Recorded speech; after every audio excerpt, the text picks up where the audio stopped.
Oh, here comes Wes. Has this meeting been properly noticed? The meeting has been posted and noticed according to law. Okay, so do you want to call some kind of roll just so the minutes indicate who's here? Sure. So right now, all trustees are present except for Trustee Carpenter and Trustee Stokebrand. And if they come in, I'll announce the time they come in. Okay. Just, in the past, what we've done with each budget unit is if somebody has questions, oh, here comes Kathy. We try to start with just questions, and I know we have some newer members of the board, so there's no stupid questions, as they like to say in school, and we just deal with those. And then, if somebody has like more of a policy issue of should we fund this or should we be funding something different? Oh, we're all here. The gang's all here. We kind of will wait till we've answered like factual questions, if that's okay. And then I'd like us to be out of here by 8. So if we're getting into like a very long involved debate, we may just like put it on the list and discuss it. I forget what date, whenever that is in October when we do wrap up. And also we'll have an opportunity to ask staff if we want additional information, so they can come back to that wrap up meeting with that additional information. So we don't have to make final decisions tonight. I think it's good for us to get a sense of where everybody is on particular issues and on the budget overall in terms of what percentage increase you'd like to see in levies. So definitely, I think it's, and also I think it works better if we can just kind of, talk without like waiting to be recognized and all that. But, if it gets ugly, I'll step in and start recognizing people again. But I think it's a little easier if we, as it is a committee, if we sort of have, just a little more freer give and take. So, Mark, is there anything you need to say, or should we just get started? Well, I'm happy to just kind of get going. Staff is generally prepared to kind of flip through the pages in order of how they appear in the general fund. I did provide some information about where the relevant capital requests per each department will be. So if you agree, we'd like to kind of clear out a department at a time so that they may move on with their evening, and then yeah, happy to take notes, provide feedback. I did provide some data from the previous meeting, from the overviews, inquiries. I hope you received that. If you have any questions on that, let me know.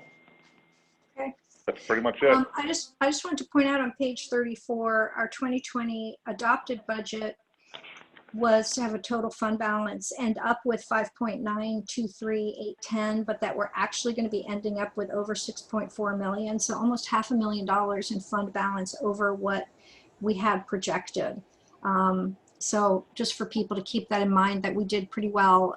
We do have this extra fund balance. Some of that, we use some of that every year to subsidize debt service, to keep our debt service costs only increasing by 5%. But I believe last year we put additional fund balance into debt service, and that opened up levy in other places for us. So just so we keep that in mind. Yes, President Rosen. Thank you. I do have a question about that. The 10-year history of the fund and change. This outlines, if you just look at the first line, it just outlines there are big swings in budget variances. What page are you on? His follow-up just from questions we had, I think the 10-year history of changes in fund balance that he sent in his memo. Okay. So that's on Mark's email, right? It's actually in the agenda packet. Oh, it's in the agenda packet. Okay. I just want to point out to the trustees, there are huge swings. And this is what, when we talk about budget amendments throughout the year, it's for those reasons, to figure out why there's a $291,000 change in 2018. For instance, it's because that could be multiple things, some positive, some negative. So anyways, when you hear me or Trustee Monta say, we don't do budget amendments mid-year, that's one of the reasons that we keep bringing it up. But Trustee Menta, the question that I had for you was, it was a positive of 367, I think, variance favorable in 2020, but we actually got 500,000 for the sale. So I'm a little concerned that we've already spent 140,000 of it. Could I comment on that, please? I can't find my raise my hand button, I'm sorry. Go ahead. Well, first of all, the sale for the fire station is in a capital fund. It's not in the general fund. So that's why it doesn't show up there. I did include, for your reference, because there are some swings in our expected versus actual fund balance, I did include the fourth quarter financial summary for 2019, as well as our mid-year update for 2020. So yes, there's definitely some movement. And just, again, for reference on this table, the bottom line is the change from budget. Referring to 2018, that was a $26,000 change in budget. But yes, and that's why we constantly come up with the quarterly reports and advise the board on metrics that are changing throughout the year, because they inevitably will. Thank you. Okay. Can I just say something? Yeah, go ahead, Justin. So I know that this is I'm sorry, I was a few minutes late, but I know that this is the proposed budget and the increase is pretty significant, but I'm just wondering for future years if there's any way we could have more of like this feels like we're asking for everything and then we're going to sort of whittle it down. I'm wondering if there's any way that we could come in a little bit more conservatively, because I mean, and maybe it's just this year and everything that's happening economically this year, but just to like initial look of like 4.26 as an increase feels really overwhelming and really like, oh man, we have a lot to cut. And I think we were sort of in a similar place last year that we had, we went through each item by item of things to cut. So, I don't know if there's maybe some opportunity that we could be a little bit more conservative up front so that there's a little bit less for the board to have to cut. Just knowing that like staff really knows more of the ins and outs and the day to day of what is like 100% necessary. I think that for me, and I don't know about, I'm just speaking for myself, I don't know about other board members, but for me, that would be really helpful because I'm really struggling with, okay, so we want to cut this, this, this, and this. Well, staff's asking for it. So like, it must be really necessary, but I don't feel good about going to residents with a 4.26% tax increase. Yeah, President Rosette. Oh, you're muted. Can you unmute? There we go. Can you hear me? Yeah. I had spoken to Trustee Amenta about this just briefly right before the meeting about a day ago or so, but I totally agree with Trustee Carpenter that I've been in government for 25 years now, and the executive branch or the administrative branch usually presents I said this last year, their recommended budget. And I know we talked about this last year, and Rebecca, at that time, you had mentioned, well, we want to base it off of what you guys want, your expected level of service. And that was okay as a response then, but to come in this year again with a 4.6% increase, I certainly don't think that's what you're recommending. And going forward for future budget proposals, I've always had the administration present a recommended budget to the legislative branch. And then the legislative branch makes their policy changes based on their own desires of expected service levels. But this is now my third year under this administration where we have budgets that come out. The first one was $800,000, that we had to come up with cutting. And I don't think any politician wants to be presented to that if that's not what's being recommended. I know, Trustee Menta, you had asked right off the bat, my goal is to come in below 1% increase this year. The small businesses and the residents are really hurting based on this virus and this pandemic, and evictions are up 50% or 80%, I can't remember, in Milwaukee County. For residents, small businesses are suffering just as bad. I think that this is the most important year that we can try to stay and hold the line on our taxes for our residents and our small businesses. So that's where I'm at. I'd appreciate a response from the administration. Can I just add to that too, though? I mean, I feel like I did not dig in. I mean, I'm not looking to this board to come up with however many hundreds of thousands of dollars we need in cuts. I mean, I feel like tonight I'm going to give my perspective on some things, but at the end of it, I agree with the 1% number, and I'm going to I think we need to communicate that number to Rebecca and Mark, and wait for them to come back with recommendations to get to that number.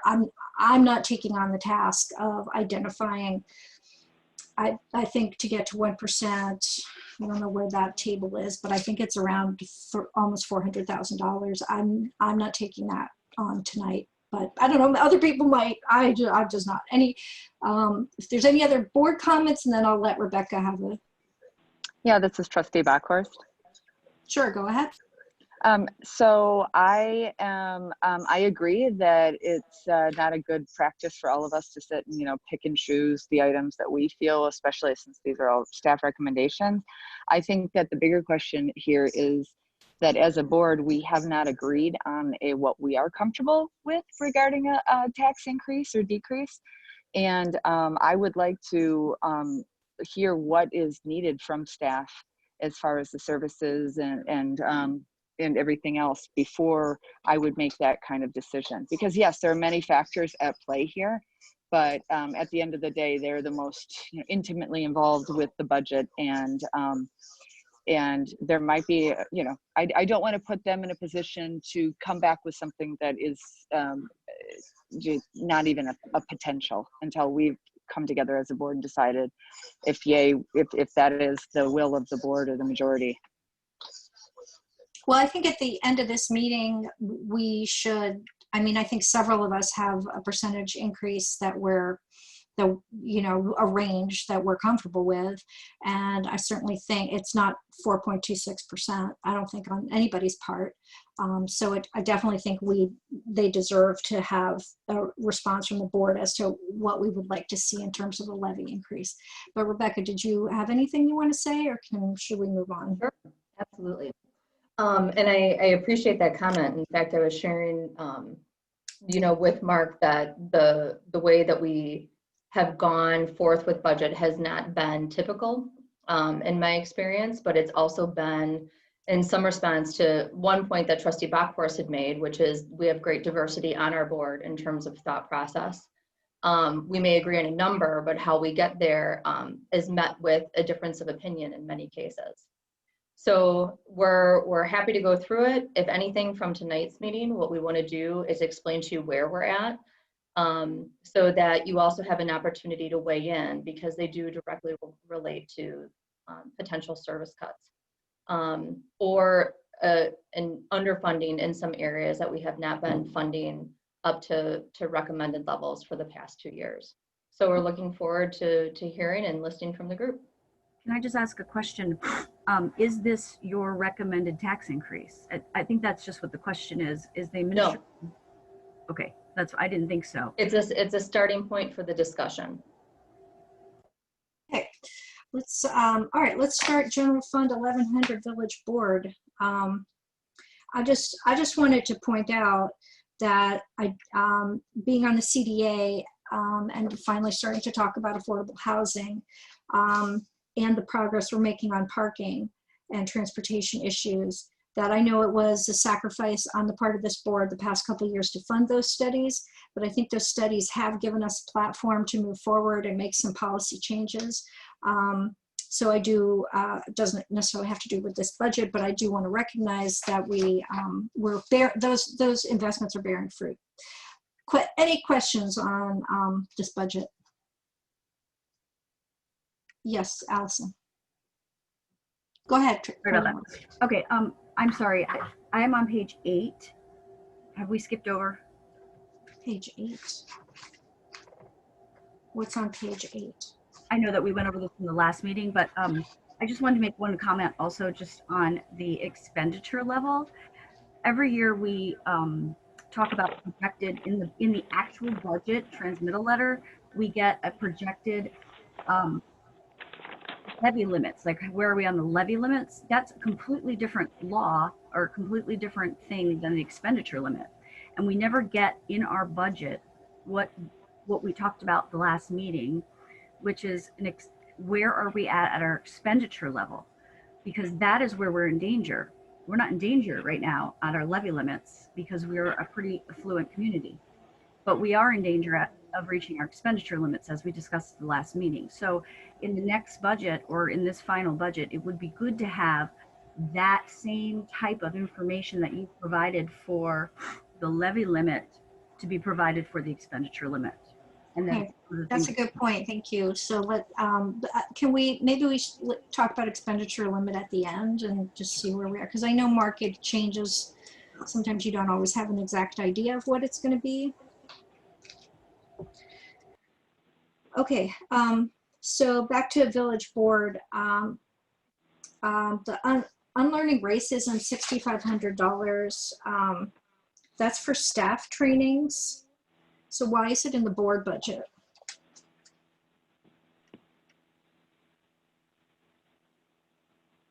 The Unlearning Racism Initiative has been budgeted in the staff's, in the village board's budget in 2020, and so you'll see it there again in 2021.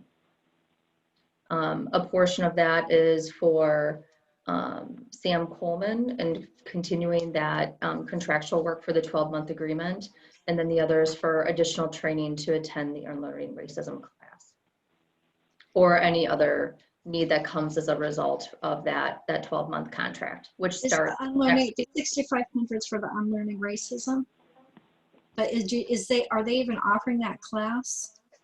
Yes. In 2021. They come out with a schedule every quarter, but yes, it's their intention to offer it. I have not heard that they've been canceling it for the 2021 year. And Okay, I had a question too about the Sam Coleman contract for $10,000. Is he invoicing his actual hours worked, or is that just a lump sum every month? We've asked him to invoice hours work, I believe, Tyler, and then estimated it within the contract. So we'll be able to see the actual hours because we based it on an estimate of those hours for that number each month. Okay. I had a question in that Yeah, line as well. So the Unlearning Racism was budgeted in 2020, right? The 6,500 was budgeted in 2020, and then the additional 10 for the other program, I'm sorry, I'm drawing a blank on the name of it right now, was budgeted for or planned for 2021. So that's where the increase would come in, correct? So in 2020, we budgeted under the name of Unlearning Racism with the understanding that we were going to develop something that it was going to build into. Mm-hmm. We then engaged in a contract with Sam Coleman Right. for that purpose. And then in midsummer, there was question as to whether the class was going to happen in the second quarter.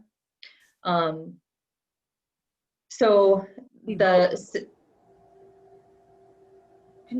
we vote in mid-year for a total amount for the racism? Go ahead. I apologize. Sure. I'm sorry. I thought I heard somebody else starting to speak. So the amount that you see in here is for purposes of Sam Coleman in 2021. And then the Unlearning Racism would be additional organizational training. That could be that class or through the scope, as you'll recall, when we get done with our time with Sam in a 12-month period, we're also going to be identifying how we continue the work in the organization. Okay. So whether it be for this class or another component, we'll be looking forward to seeing what the outcome of that. If you don't want to proceed with accommodating for the additional training and just having Sam, that's fine too. We just wanted to provide an opportunity should additional trainings be recommended as an outcome of that. So I thought when it said unlearning racism, I mean, that's a specific training offered by the YWCA, correct? That's Correct. called unlearning racism. Correct. So, but that's not what you're saying. It could be YWCA unlearning racism, or it could be something else. Correct.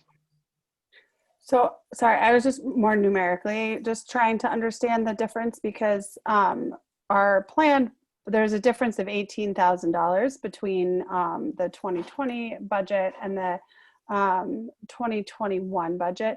So I was just, I knew all about the Sam Coleman contract and about the unlearning racism, and that I thought totaled $16,000 if I remember correctly. So it just was that was my more question was where is the other $2,000-ish going? You for mean the in board? in the total, our total expenditures are 18,000 more? Is that what you're saying? Yeah. Yeah, that was Oh, my question. And I'm Well, there's 5,000 more in contingency. but to go off of Jessica's question, which was mine as well, we just took a vote in a special meeting for a total. I remember when Sam came to present, and we increased the amount that we wanted for this budget line in 2021. We all voted for that, including myself, and we increased it from, I believe, 6,500 to what Jessica's, I think, believe is asking as well. Was that total 16,500? I can't remember what that vote total was, but it was a unanimous vote. And then my second question is, in order to put it into a budget as Sam Coleman 10,000, we would need to do an RFP. And so I don't know why it's written that way.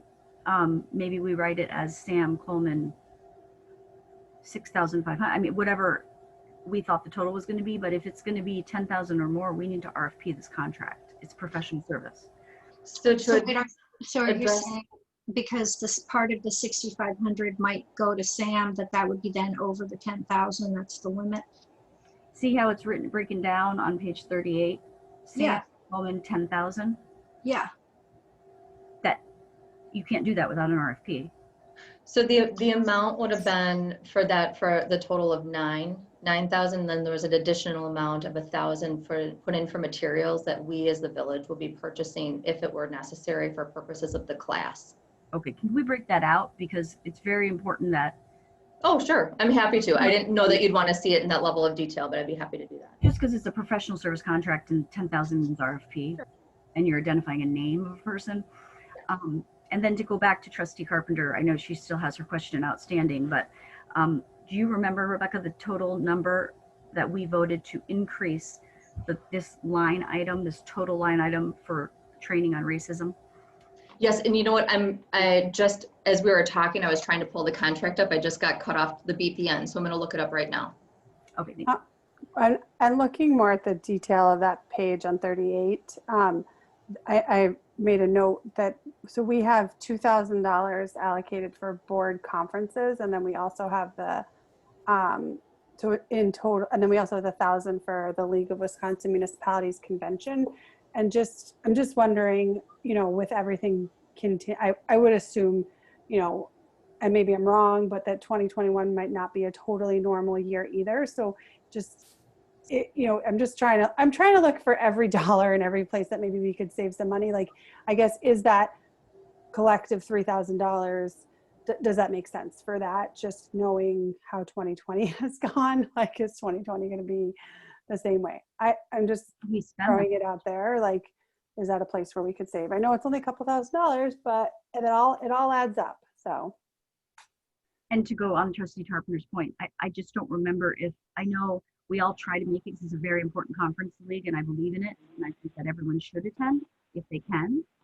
But every year, people have other responsibilities in their life, and it seems the trend has been about 2 to 3 members have attended a year. I'm sure Trustee Bachhorst as well would highly recommend everyone attend. But the trend has been about 2 to 3, and I'm just wondering is 3,000 typically what we spend conservatively? Like, is that a conservative number?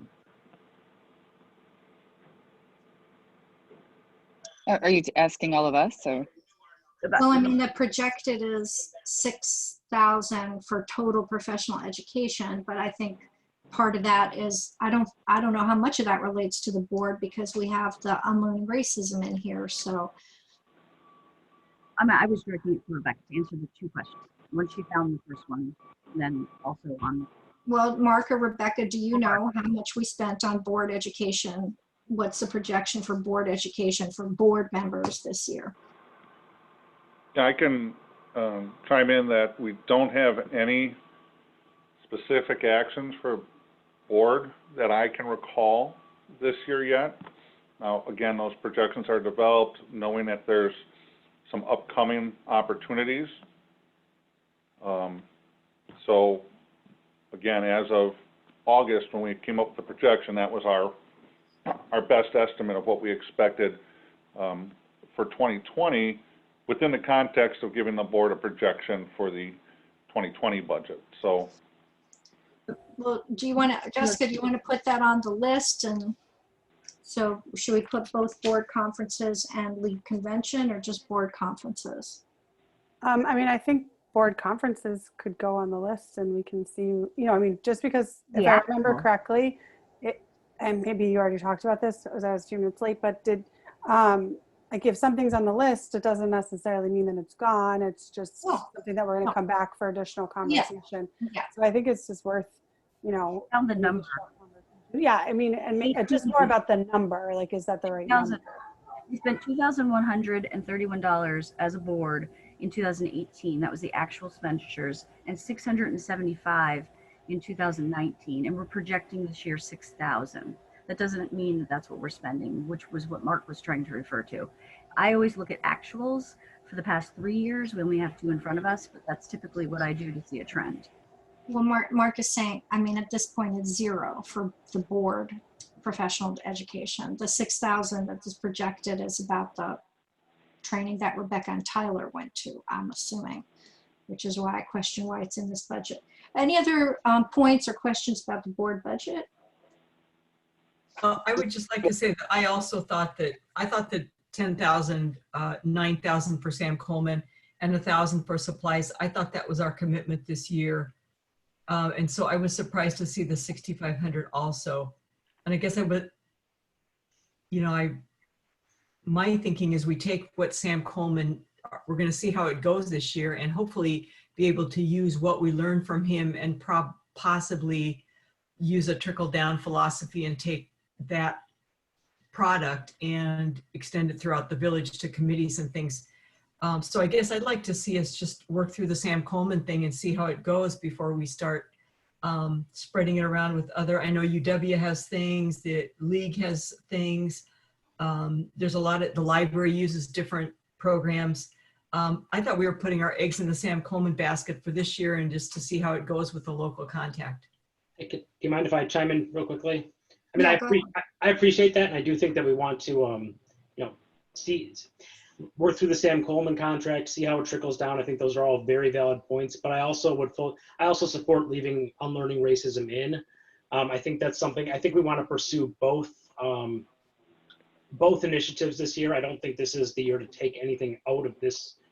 I just don't think this. I don't think this is something we want to cut back this year, given all of the discussions that we've had.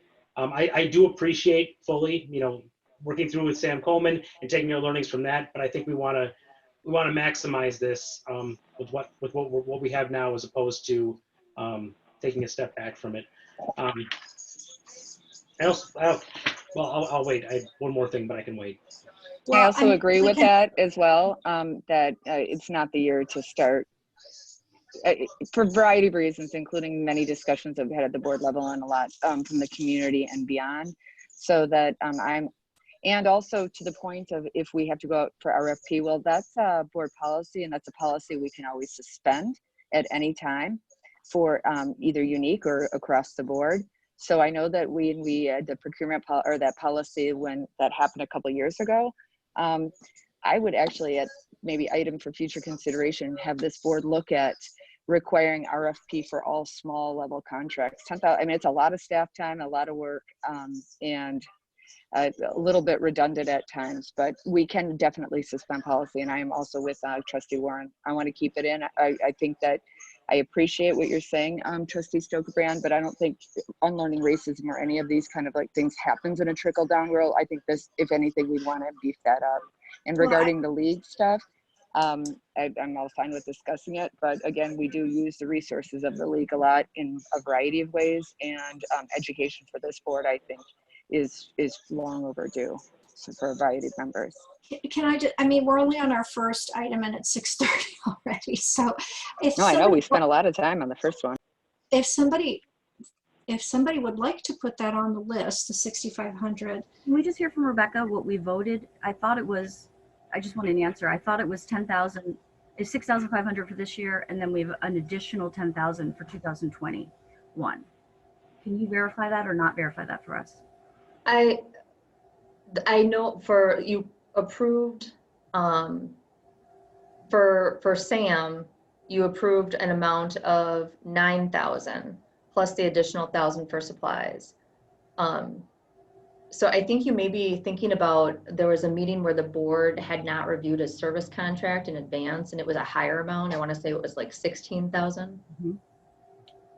But was it split between 2 years? Trustee Carpenter, am I saying that correctly? I think the 6,500 was budgeted this year, correct? Correct. And we will not be expending that amount in 2020. Okay, So we're again, going to be under. okay, again, if somebody, we can discuss this in more detail at wrap up.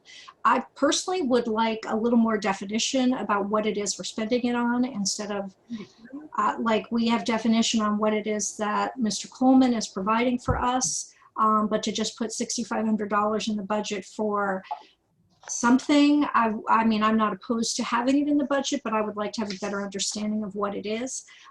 So is there anyone who would like to put that amount on the list for us to discuss in the future? I think it's a carryover, part of the surplus that we talked about in the memo at the beginning, the surplus. And I think that's what it is. It's just not identified that way.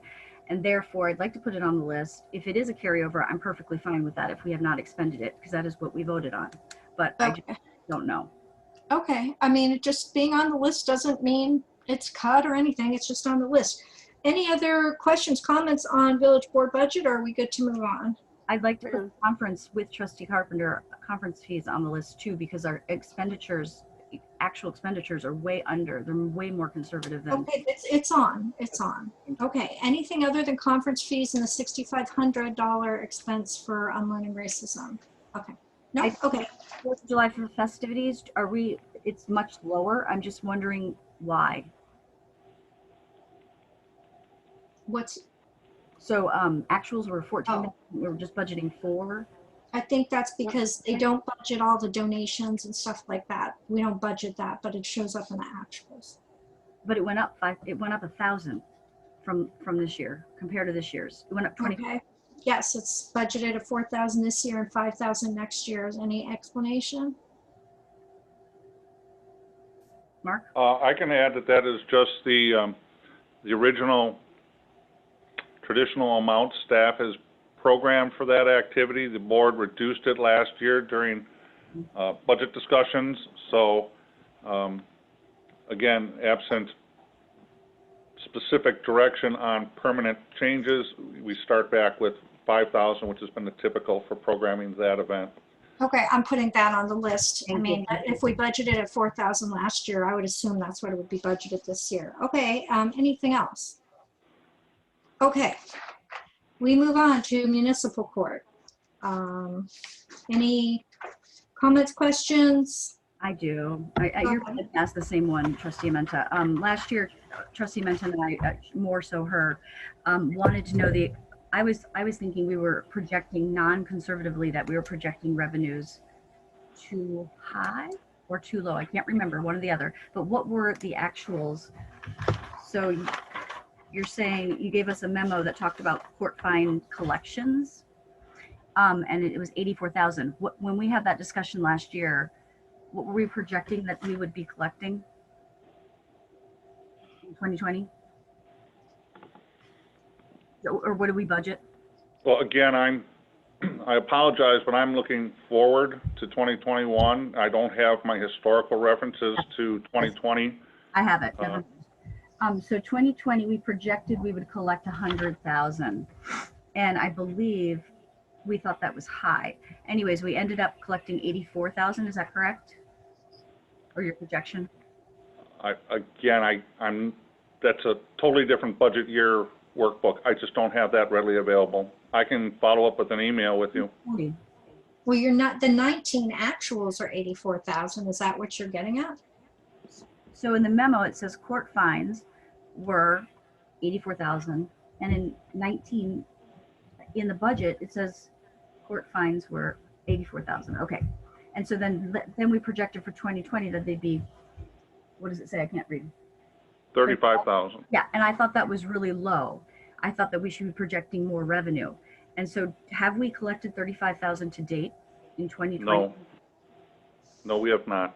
That's a projection for the year end of 2020. So it's drastically reducing that program by more than.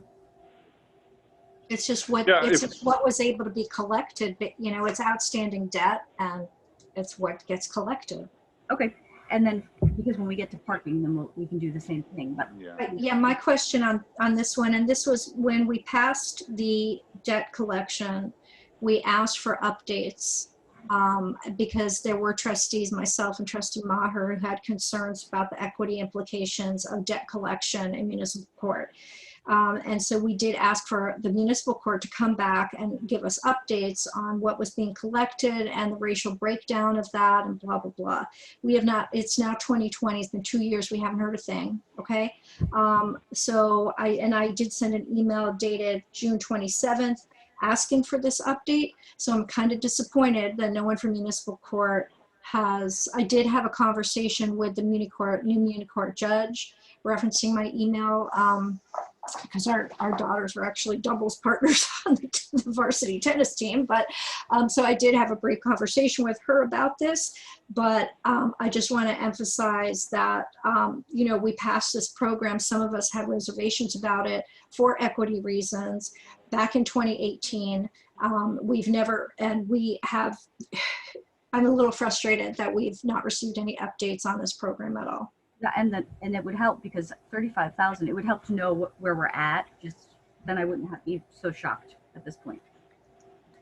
Yeah, if you recall, staff has always tried to exude a certain amount of caution in budgeting for speculative revenues, which collections is an extremely hard thing to predict. So we think we're going to hit 35,000 this year. Again, with 4 months left to go in the year, fairly close to what the board ultimately settled on. I believe the original 2020 was 20, and the board thought 40 was a more appropriate number, which I don't necessarily disagree with. Just again, you know, we'll continue to monitor those trends because it is a new program and we don't have a lot of history. So I know the court clerk is aware of the request for more data on that, and we can certainly follow up with them, try to get that information to the body before the end of this budget cycle.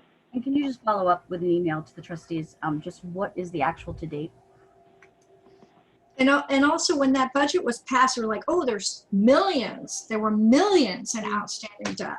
And there were projections in that original request before we implemented collections as to, oh, we're going to get like 700,000. I don't remember the exact number. It was 2 years ago. But it was, I would like to go back to what was presented to us when we voted and approved it.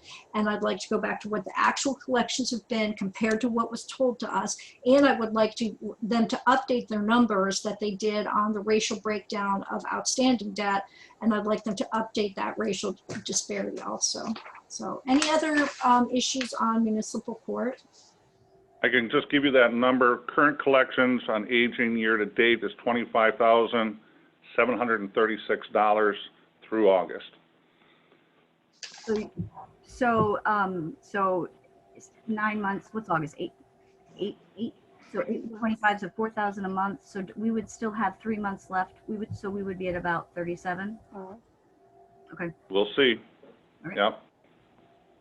All right, and anything else on municipal court? Is it worth putting it on the list? I mean, there's not really anything. If I would like to continue this discussion before we end the budget. So I don't know when or how we're going to do that since this is the only time it's agendized. Can we defer it to the HRC? Like, can we ask that it be presented within the next few months to the HRC or the board rather than bring it back to budget and have that discussion? Yeah. Second Tuesday, November. that sounds good. I don't know that we, yeah, if you could ask, if staff could just relay that to them, that would be great. I think when the judge talked to me, she was like unclear about what I was asking. So maybe Mark or Tyler or somebody can explain it to her. I can talk to her if she wants to talk to me. They can come back to budget committee. I think they've presented to you guys before. Okay. All right, village manager, any questions or anything on? Sorry if anyone else has their hand raised. Professional education, just to go off of what Trustee Menta was saying before. So the unlearning racism that went on this year is not budgeted in the village manager's department, correct? Correct. Yes. Correct. Can we change that in future years just so that we have a more accurate projection of what board activities versus department activities? Well, Yeah. Separate I branch. agree with that. You know, I put it in the board budget because it was my impression that the board viewed this as an organizational imperative. Yeah. So since it spans multiple departments, I thought that the village board budget was an appropriate place to put it. Makes no technical difference to me where you'd like to see it, but that's Putting it in the explanation of municipal why it's in the board budget. I mean, it's just a different branch of government. So I just feel like it's core, you know, you have 3 branches and you should put the training where the training happens, which branch of government it happens in. Any other comments or I had a couple, but I had just, the only other one I had was on the furniture line again. So is it equipment and furniture? I know that we purchased the village manager a new desk. I know that we have computers and printers in a separate line. What is the 5,000 this year projected to be spent for? Is it just equipment or is it actual furniture this year again? Rebecca? Sorry. Can you hear me now? Mhm. Yes. Oh, okay. Each year in the course of the facilities, we have items that come up that need replacement. This year, we had some unexpected items with door security, as well as updating our signage to be reflective. So as we look towards next year and some of the accommodations that we may need to make as we re-enter the buildings or open the buildings or bring up the buildings to date, we anticipate needing funds in order to facilitate those types of improvements. So no, nothing set, just, I see you're going off of actuals. You're going off of Correct. principles. Can I ask, so in our conversations with Shorewood today, there's an increase for services, which we'll get to later on, but one of the things that we talked about, especially for the village, was to be able to afford that increase in services. If there was a way that we could include more information in Shorewood Today that would potentially be in some of these mass mailings, and being able to reduce that budget so that we could make up for the increased cost in Shorewood Today. So that's something that I would like to add to the list, is that mass mailings and printing postage, because I'm hopeful that maybe we can like push more of that content into Shorewood Today and then be able to support that financially in that way. And can I put? I had a related question. Contracted writing for Jennifer Anderson is $6,000. Is part of that that's partly for Shorewood Today, correct? Or is it entirely for Shorewood Today? Entirely. That's entirely for Shorewood Today. That's $1,000 per issue. There's only 4 issues. Oh, sorry, 1,500 per issue. And how many articles is that? For the village, she writes about, usually we have about 7 to 8 articles. Do you want to put it on the list? 7 to 8 articles. I don't. Maybe you're talking about you're counting each little blurb as an article. Correct. The only question one question I had on revenues that are, if you look at projected compared to budgeted, they're all lower. We're projected at 256, we budgeted 250, 264, 260. almost 90, 85. Is it going up? Every single one other than insurance dividend is budgeted in 2021 at less than what we're projecting for 2020. Even some that what we budgeted for 2020. So is that just being conservative on revenues, or do you have actual reasons for reducing those revenue amounts?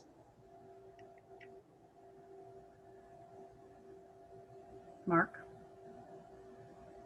Like Time Warner fees. I mean, I Oh, okay, I was muted, sorry. At the time we prepare this document, we do not have the numbers from the state on what the actuals are going to be. And as a result, these are several of the items that are usually done as staff updates to the proposed budget during the budget wrap-up process as we get more information available. I'd be happy to share with you that today we got the state estimates for shared revenue, and I believe it is approximately 260,000. Expenditure restraint is 259,000. You may recall that the state has changed the way that franchise fees are paid to municipalities. They're reducing that fee by 1% per year, starting with a 5% baseline. So these items are reflective of that change. Is this the first year? Okay. For the Time Warner and AT&T cable fees. Is it their first? So that's all. Again, there's no inherent strategy to that. We believe that the state's going to, I think it gets reduced to 4% in 2021 instead of where it was 5% in 2018. So as a result, we're going to get less revenue on that line item. Okay, but so you'll make those adjustments as a staff adjustment, so we don't have to put them onto the list. You'll make those adjustments. Absolutely. Okay. Can I put computers and printers on the list? Again, we had reduced it last year to 15,000, not because of what the memo says, but my recollection was because we had over budgeted for laptops and desktops. So we had people utilizing laptops and then getting desktops, and we asked that staff use the laptop as their desktop. And that was, we were able to reduce that line. I don't know why it's gone back up. Does anyone want to comment on that? And I'd like to put it on the list regardless. I put it on the list. And then- Yeah, just to let you know, we had Bayside, our IT provider, go through the asset list and identify the computers up for replacement. That number came in at 21, just over 21,000. But that's assuming too that Microsoft 365 is approved in the capital budget. If it's not, we're going to have to purchase Microsoft Office licenses for those computers, which would up that cost to 25,000 easily. So that's based off the estimates that was provided by our. So was last year's, did you also give them the board's direction from last year, again this year, that if there were any duplicates of laptops and desktops that staff would have to provide that to them before they give us replacements every 4 years or whatever. Every 5 years you have a number. But we were looking at the actual number of laptops versus desktops per department. And since they all fall within the village manager's memo, I don't want to have to do that exercise again this year. Did staff do that exercise? Yeah, I mean, you mean like if you take someone's old computer and you convert it to someone like in DPW? No. So for instance, was it Bart or you or somebody had a laptop and a desktop, and we were on a replacement schedule for both. Right. We were able to eliminate the desktop because we use Right. the laptop as the desktop. Yes, we are doing that. Correct. Okay. So was there any eliminations this year? And if so, then why do we go back up to the 25,000? Well, it's going to take 5 years in order for us to realize those savings. So there's no computers that are for last year or this year, we're not proposing to replace 2 computers for 1 employee. So everything that I'm providing in the estimate for 2021, there's only 1 computer for that employee. Is there a list somewhere of all the computers, by department that are being proposed? I have to say too, the capital items like switches, and I I really feel at a disadvantage. I mean, I was looking at the budget last night. My husband is kind of an IT person, so I was able to ask him what some of these things are. But I really feel like a lot of it, I'm not sure what exactly it is. And I feel like I don't have a big picture idea of where our deficiencies are and what, you know, I feel like I just have these random piecemeal requests and I don't really understand what we're doing. So, Look at actuals when you budget. I mean, we've never been at 25,000 that I can see. well, we need to get the list, just like with vehicles. If we have an actual list, we can look at the list of what's being proposed to be replaced and how old it is and whether it's working or not or whatever. 11,000, 9,000, 17,000. How did we get to 25,000 again? Okay, we just need to look at, if Tyler can provide us with a list, I think that will get us there. Okay, so let's put that, did we put, I already put that on the list. Okay. Yeah, I will provide that for you all. I think that I think the 6,000. I mean, I think we will discuss Shorewood today. I'm gonna, let's remember to come back to it. If we change Shorewood today in some way, it might affect that 6,000. I mean, I'm not sure why it's not in the Shorewood today budget, but anyway. Okay. What page is that on? I'm sorry, just so I can circle it. It's on page 44. Okay. Okay. Clerk customer service. I did ask Sarah, I knew we had approved the purchase of something and I couldn't remember what it was. And she did tell me what that was today. And that was, we purchased a DS200 tabulator for $6,300. Then we approved that between the 2019 budget and now. Again, as Allison was saying, we don't do budget amendments, so there's no way really to keep track of that unless we ask or happen to remember. Anyway, I'm not sure what that was purchased out of because it wasn't budgeted. Is it in here? Do you have any other comments or questions about this budget? Where is that? Is it on page 47 or does that fall under capital? It actually ended up being covered by the Wisconsin Commission, Elections Commission CARES grant. So we paid for it, but we got reimbursed for that. And then we found out today that Milwaukee County got through their CARES grant the express votes to actually distribute to each municipality to cover what we have for auto marks. So you can remove the $18,000 from the capital budget request for the express vote machines because we are getting them for free. So the 6,300 though, Mark, that should show in 2020 projected. Is that in the capital budget and not here? That's in the capital budget for 2020, yes. Okay, great, thank you. Capital projected.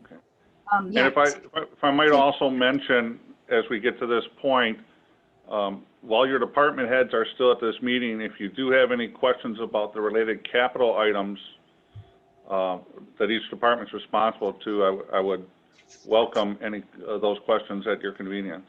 All right, actually, let's go to page 108. I have a question. Actually, because we have manager on page 108. Is that the correct page? I don't see customer service on here at all. Customer service would be 113 and 114. But staying on the operating budget for 1 second, I'm sorry, but I just didn't want to switch over to capital. What is the increase? Remind me in the software purchase. And I think it probably is the next page. Is that correct? Is it that, did we decide on, we took a vote. I always forget mid-year votes of what we vote on, of what year to put it in because of the elections. But there was something with implementation of the software and I thought we had pushed it off to the following year. Maybe that's for Sarah. We only have $3,000 budgeted for software purchase. So agenda management is not. It has to be agenda management. Does not appear to be in this budget. It is. It's for 2021. It's $3,000, correct? $3,000. It's 15,000 and it's located on page 114, agenda management. It's not in this budget. Is that in It's a capital? capital item. It's not in this Correct. budget. It's in the capital budget. Okay. Can we go to page 108 if we're going to do capital as we go? We skipped village manager. Wait, one more thing. I'm sorry, but postage I think is low. If we're doing, we don't know yet because the Supreme Court has not ruled, but if we are going to have, how many elections? We have the November election, that would be in 2020. So is that why it's lower? Is there, Yeah, it's an off year for, we only have, how many elections do we have, Sarah? There only is potentially 2 elections next year in 2021. So we don't know if there will be a February primary, but there's for sure April, and then hopefully nothing else. Okay, Wes, did you have a question? and that includes your projections for mail-ins, right? If it was all mail-in? Correct. Yep. Wes, did you have something? No, I realized my question pertained to what would have been in this budgetary year, so no question. Okay, Yeah. okay. Okay, let's proceed to page 108 just to, so Sarah, you're saying the 18,300 express voting implementation is going to be funded by state aids or grants or something? Correct. So basically, the county got a grant to purchase 150 express votes. They took what they needed from their portion for the county, and they distributed the 75 that they don't need to the municipalities to cover anybody who had the AutoMark machine, which is basically a marking device for anybody that's hearing impaired or vision impaired. This is just newer technology. It's a lot easier to use. So they're just replacing it one for one. So there really is no budgetary impact on that. So the 18,300 is gone. Okay, and at agenda management, we have 15,000, but didn't we conclude it was going to cost a lot more than that? No, that was what the implementation fee was fully with if we were doing video. And then it would be like 3,000 a year for maintenance. So I have a question. 21,700 in the operating budget for voting supplies, not equipment costs. And we had budgeted, so that's 1, 2, 3, 4, almost 3 times the amount. Is that just because there was two elections and mail-in? I mean, at 21 grand, or did we purchase something? Well, presidential elections are always really big. Yeah. I know, but the last presidential election was 5,000 actuals. Or what was the actuals? I'm sorry, I guess we don't have it. No, we weren't doing the mail-in ballot thing for that one. The mail-in increases, it costs like $2.40 for every voter that does a mail-in ballot extra to your budget. So, I mean, that's just not that including postage, it's envelopes and printing. And so yeah, this one is much larger than it was in 2016. Do you know could you just provide me as a follow-up, the 2016 numbers so that I can just see, is it 3 times the cost? Because we're missing in here. Okay, thank you. Okay, so CAFR software, okay, I guess CAFR software program. I did read the description of this, and I would put it on the list. Does anybody else have any comments about it? I with apologies to Mark, I agree as well. It sounds like something that in this tough environment we can put on the list at this point. Okay, so that's 18,000. Okay. And I could just add to that discussion that, the village board has asked, and Rebecca has asked that staff put together a list of initiatives for the village board to review earlier in this year, which we're happy to do. And then, we believe we have a responsibility to carry those forward to a budgetary request if applicable. And then, the board again has stated the desire to weigh in on those within the budgetary context. So I don't take any offense. It would sure be a step up to have some actual software to help manage that process. But you'll also notice that, staff beginning last year has rated all the capital requests and needs of essentialness, if you would, be it a 1, 2, or a 3. And we acknowledge that that's a number 3, which is, would be nice, but certainly not required. Thank you. I have a question. I would like to put, what is sound and video recording and video cameras and security? That equals $100,000. Well, they're described in the, there's descriptions of them. But I the thought sound and video recording, I believe, is related to the board and the boardroom, and I think that's really needed. We've talked about it for several years. It's frequently very difficult to hear our recordings, and I think I support that one. I totally support the concept. I have a question about the number, because when we looked at agenda management, video recording was segregated out. And I don't know if those two numbers match. So I just want to make sure that they do. Because I remember it was portion of agenda management. That's a good point. What, Yeah, can I speak on that? yeah. Because I put together that number because we didn't have confirmation from the board and how you wanted to proceed with agenda management yet. I put together a number if agenda management did not happen, but you still wanted to do sound and audio. Mhm. So if you decided to proceed with agenda management that has that Yeah. video and audio, a lot of that number for the boardroom may go away. I think we would still want to invest in some audio upgrades for the room, but a lot of the video components are built in then to agenda management. So Is that agenda management at $15,000, or is it a higher number for agenda management? That would be for $15,000. Now, with the video and audio, so it really wouldn't change your audio. It's just something to connect on our current camera right now to basically make it so that if you want a certain portion of the meeting, you can skip towards it. It's not upgrading it really. It's just assisting to make it a little bit easier for the person watching. Okay, because I think we definitely, well, okay, so I think they're two different things, and I definitely support increasing the quality of the audio and video. Trustee Ursink, you haven't had much to say, so I'd like Trustee Ursink to go. Thank you, Trustee Menta. This is one that I totally, I think is extremely important. We've had so much engagement through Zoom, and I think that's the overall goal, is to get more public engagement, and we've seen that for better or for worse. Those numbers rise.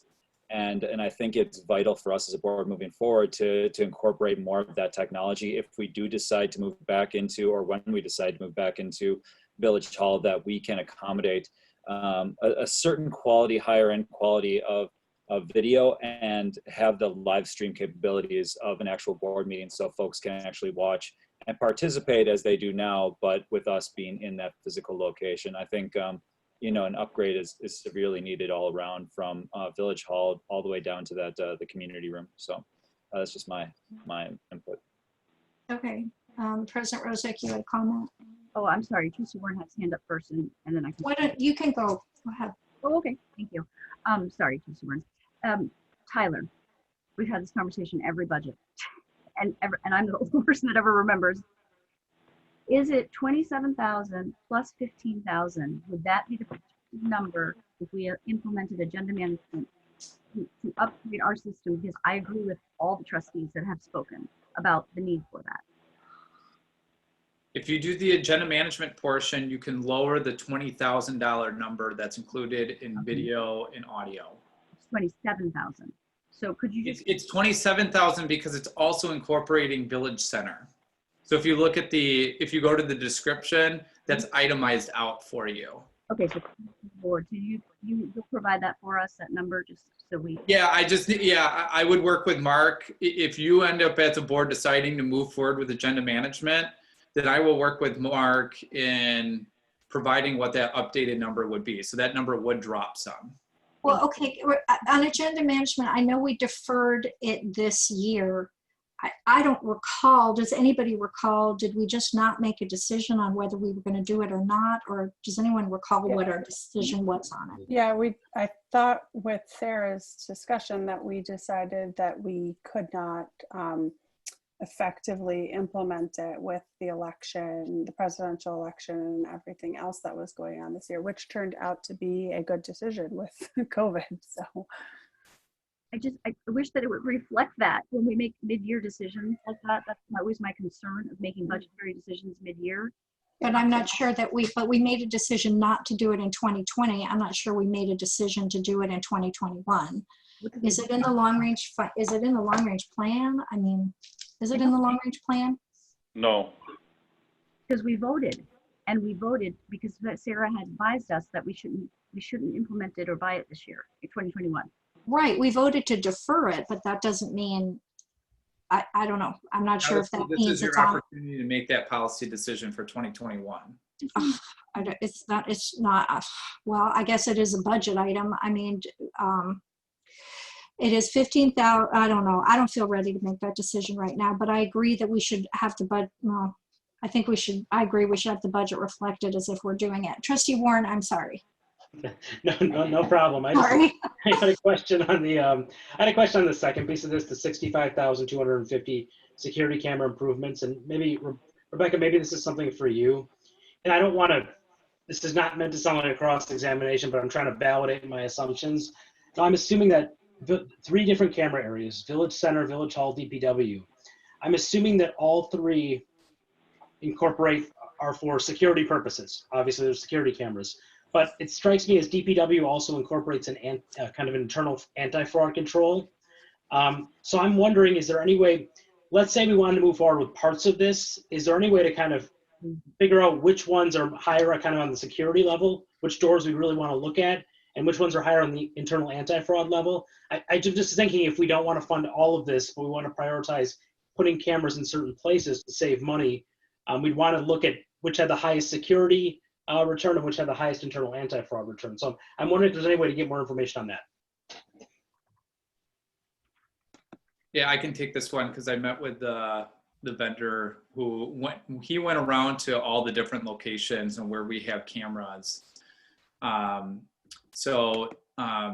We divided it first based on building, so that if you as a board wanted to assess if there are certain areas in the village that you feel are a higher priority. Like for instance, right now at DPW, we don't have any cameras at all. So if you as a board decided that's where you want to concentrate, we try to create a line item that you could pick and choose. Yeah, and I guess I'm asking for a little more information around, like when I look at where the cameras will be placed in Village Center and Village Hall, I'd like a little more information about kind of where it would be important to have cameras. Is there a suspicion that people are, I'm just picking something out, the floor elevator entrance, we have a suspicion that people are congregating there, trying to get into the building, I just like a little bit more kind of in terms of if we do select certain cameras to place, which ones would be the priorities and which ones wouldn't.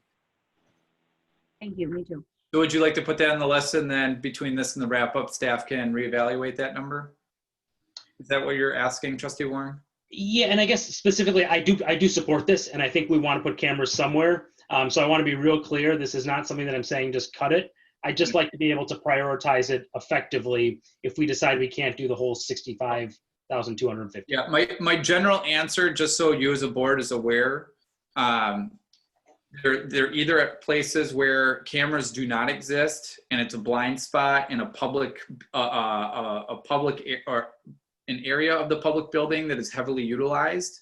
Okay. Or a lot of these cameras are well over 10 years old, where the pixels of the cameras are outdated to the point where it's hard to see someone's face. And that's the main point of the security cameras, is to try to identify. So the cameras that we have right now are not very effective to begin with. So maybe it is kind of an all approach if we want to do this, but it would just be nice to have a little more background and a little bit more kind of. Yeah, we can put a little bit more detail in if you. I mean, like for example, for the garbage area at Village Center, why do we need security around the I mean, I think there are some areas that are maybe, since the chief is on the call, I mean, there are some areas that are more, lend themselves more to crime than others. And I'm not sure, yeah, that was my only comment. President Rozak?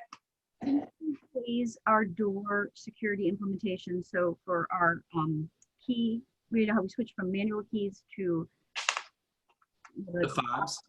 So is that something that this board could consider to do with the security cameras as well? The door security is completely different than the security cameras. So it's you have to buy all of them for your entire village at one time, or not? She's saying, can we, yeah, I think we can separate them out and do Village Center, Village Hall. But the door security and the fob system that you're talking about is a separate system. No, I know that. I apologize. My Okay. question isn't clear. I'm just saying we did that in a phased approach, and that's security. Is there a way to do a phased approach by department like we did with the fobs, with the security cameras, based on, I think, everyone on the board, and that's an assumption, so it's just an assumption, but that would say DPW probably has the most need for security cameras based on our last year conversations. But again, if that, going with that assumption, could we do one department at a time with the system, or do you need to physically purchase all of it? No, you can definitely do that. The only con, and it's not even that big of a disadvantage, but by doing a phased approach, you're having the vendor come on site multiple times, which is going to increase the installation and labor costs potentially, but that's a smaller number. So you can definitely do a phased approach. And if that's something you as a board wants to do, I would love that feedback now, which would give me better direction to come back with a revised number. I mean, for me personally, I'm not that interested in a phased approach, but I'm interested in more of a high priority, low priority. Like, I'm not that concerned about security around garbage cans. Well, could you do both? Could you lay it out? If it was a phased approach, break it up into 3 departments, and if it was a high priority, low priority, so we can make that determination. Yeah, I mean, I would like to see it in priority order, and then we can kind of make that decision as to, is it a phased approach, or is it a we don't do the garbage can cameras. I mean, I'm making that up, but then we can kind of make that policy decision as to which direction we go in. I mean, I just don't know that I can make the decision to jump in with $60,000 in security cameras this year. Completely understandable. Yep. Yeah, I think I have a good enough direction that I can work on a memo in time for your wrap-up meeting that provides that information for you. Thank you. I have a question about the IT systems. I know Trustee Amenta had mentioned the switches, and it's really hard for us to determine. Is this related to the IT contract that we had a full discussion on, where we talked about what was included in the hosting versus what is included in what we're going to have to purchase? Because, so I'd like that question, and then I have a follow-up. I don't know if I know what you're referring to. The backup and recovery, is this just an annual, every year it's the same amount? Or This is a new request. So the backup system, currently how we have it, we have 2 servers. We have one that's our main server and one's a backup. So if the one fails, we still have the backup server. The issue is that if we like lose power, both servers are in the same spot, so they both lose power. So it's going to a cloud system instead. Right, that's what I'm getting at. So when we had discussion for the IT contract, I asked these specific questions, and actually it had come back to committee because of the questions. And it was, are they going to host it off-site? So are they hosting? Yes. If they are, then cloud will be off-site. Right. So now is this cost increase related to that decision, meaning that on that IT contract, because we're now hosting in the cloud with that company? So I think what you're getting at is the operating budget impact. So we would anticipate there would be a $2,500 annual license fee associated with that would, starting in 2022, would be added to the budget. Yeah, I mean, and this is the thing about IT, is it's all kind of a black box, and then we keep building up on these license fees, and soon we're at $50,000 in license fees, between $3,000 for agenda management and $2,000 here and $2,000 there. And I just feel like I don't really understand, what we're getting into a lot of the time. And I mean, I'm not saying it's not justified, I'm sure it is, but like, what are we doing and why are we doing it? It would be nice to have more clarity about that. And so what Trustee Menta is saying is, I remember the discussion now. If we're going to pay to host in the cloud here an increase for 2020, it would be, or 2021, it'd be great to understand that in relation to why then we would have our IT agenda management hosted in the cloud. I just don't, I'm with Trustee Menta. I don't understand the overlap in those line items of backup, recovery, and servers. Can I jump in, Tyler? Yeah, go for it. Again, this functionality is to have an off-site backup of our organizational databases and files and everything like that. This is not an application for, cloud hosting of the agenda management. This is our main server backups, which are currently, we do not have offsite or cloud backup on. It's simply bouncing before the 2 servers in the village center that we have now. So I don't know if that adds any clarification or not. If we're backing it up in the cloud, can you clarify, do we still need 2 servers to bounce between? No, if we end up getting the cloud backup, I think the thought is that we would just, once the backup server, once that is done, that we would no longer utilize that or replace it. So 2022, we should see a reduction in IT something? Because Well, that would just be a one-time cost to replace that server, but there would be some also software that we utilize for that server that would go off the other general administration licensing, correct? Thank you. And so that, I think, even through mid-year or just like Trustee Menta said, as the budget chair, if we could have a better understanding of IT, because I know when we got to agenda management, it was really difficult, and I have a limited knowledge, and I knew more than most in the room. So it's just something that I think our board needs a little bit more education on mid-year. Okay, I want to point out, we haven't got to the police budget or the DPW budget, and it's 7/17. So, okay, I think we've covered what we need to cover under capital, unless I'm wrong. For the clerk? Yeah, I think we're good on capital. If you wanted to go back to the finance department, I think that's where we left off on page 48. Trustee Okay, Menta. yes. So so I'm clear, are we, the items that are related to police and to a couple other areas in capital, we will come back to in the? Yeah, we're kind of bouncing back and forth. Okay. We'll do operating and then we'll go to capital. Okay, all right, thank you. Okay, and which makes sense because we're talk about the whole thing. Okay, so we're on the finance department, page 51, 52. Any questions? I had a question about BS&A service and support, because I noticed that was the same company we're using in the clerk's budget. And again, this is one of those, like, is this something that we could bid out, or I don't even know exactly what that means, frankly. Yeah, the BS&A services and support is for our primary database accounting enterprise system at the village. The clerk's budget reflects the add-on module for business licensing, and the planning department reflects the add-on module for building permits and I think it's just called buildings.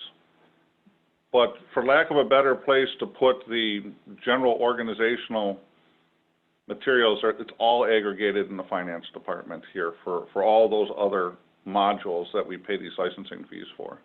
Which line number? What? I'm sorry, which line number are you talking about? I believe we're in the details on page 52 in the bottom left corner. Okay, so BS&A is a generic software package that hosts the stuff you're doing for finance and then has other add-ons for other general government functions that we use. Okay. Correct. Are there any other comments or questions on finance? I do. So just to clarify, but then the add-ons, if they're specifically related to a department, like we don't have a we do have a human resources department that would be. So this is just the main system, and then any add-on modules go to the departments. Because wouldn't it go into village manager for human resources if that's a module? Well, same logic. We could. I think the real way it developed this way is that the clerk and the planning department did not implement their modules when we implemented the entire ERP system. So when I say add-on, I really mean it's almost a second tier decision. I could budget for it either way. It doesn't. I just feel like just be consistent. If you're going to divide it up between departments, divide it up between departments. Otherwise, put it all in one spot. I did have a tax bill reminder. the 3,000. Last year I had requested, and I believe, Rebecca, we talked about this and you said, okay, and then it never went out, but was an extra something on the letter that goes with the tax bill that talked about, we talked about this at the ICC, how your tax bill is broken up, and I gave you the West Dallas example with the school system, so that it was education to the taxpayer. That's the one thing they open about how their tax bill is portioned, and I didn't see it in the tax bill this year, so I'm just wondering if we plan to do that for next year based on the ICC's recommendation and discussion, or if that is included in this cost. I believe we did that in the manager's memo, didn't we, Rebecca? Yeah, we talked about it specifically in the tax bill. We used to do it in the tax bill. You used to get a couple pie charts and explanation of the total tax bill. Rebecca, do you want to review our process thinking on why we discontinued that? I'd be happy to. I can re-forward you what I forwarded you. Yeah. No, well, Mark, yes, please. Okay, again, the real challenge is it's a great piece of information, but it gets lost in the tax bill. It gets lost because it defers the message of the things that are specifically imperative to tax payments and tax processing. So I believe it was in 2019, we decided to refocus the enclosure with the tax bill on items more directly related to the tax bill itself, and then we went to sharing that other information in the manager's memo. Yeah, but the manager's memo is 1,000 people. I mean, the tax bill is something. I mean, this is why one of my initiatives was to do an annual report. We have so few opportunities to really reach people. We don't do garbage cart flyers anymore. There is such a lack of understanding, given that we don't have journalists anymore covering what we do. There's such a lack of understanding of what's going on, and I think that's regrettable. That's my opinion. Rebecca, do you still have that email that I forwarded you from the ICC, an example? And if you could just share it with the board so they know what we're talking about. Sure. It was a discussion at the ICC, and then. Okay, Trustee Ursink. I feel like this is a really good place, another good opportunity for Shorewood today. Trustee Ament, I love the idea that you're proposing about sending out maybe a pamphlet or a booklet, but I think we should utilize what we have in front of us and really work with that crew to really, to break it down. Maybe once a year we have a couple extra pages or more that explain how this whole process works. I just see that as a really good opportunity. That could be. I would like to agree with that. I think it's time, we need to get some, as we would say in journalism, some meat and potatoes budget stories in there that talk about where the money's going. That was why it kind of goes back to what I was saying, and why I would feel comfortable if we were to reallocate some of our funds towards Shorewood Today, where we were sending out mailers and sending out some more factual documents with the water bill or whatever that may be, to put that into Shorewood Today. But I think we need to have that buy-in from Shorewood Today to be able to get them to say, yeah, we're going to run, an article or a section about the budgeting process and how that happens. Because I do think that would be helpful for residents to see. I think they can do it in a creative way as well. Like, I don't think, when you first, or you think about it, you propose it, it sounds pretty dull, but I think, with their team, they could really make something creative out of that and really get something that could engage the community, make it a little bit more interesting for everybody to look at. I don't want to get in we do have Shorewood Today on for 2 weeks. So I think I have things to say about Shorewood Today too. And I think it's going to be a really good discussion. I just don't want to get into it today. I want to put that 3,000 on the line, because I also think it needs to go in the tax. I didn't understand anything you said. Just as long as the tax bill number is reviewed and that's on the list.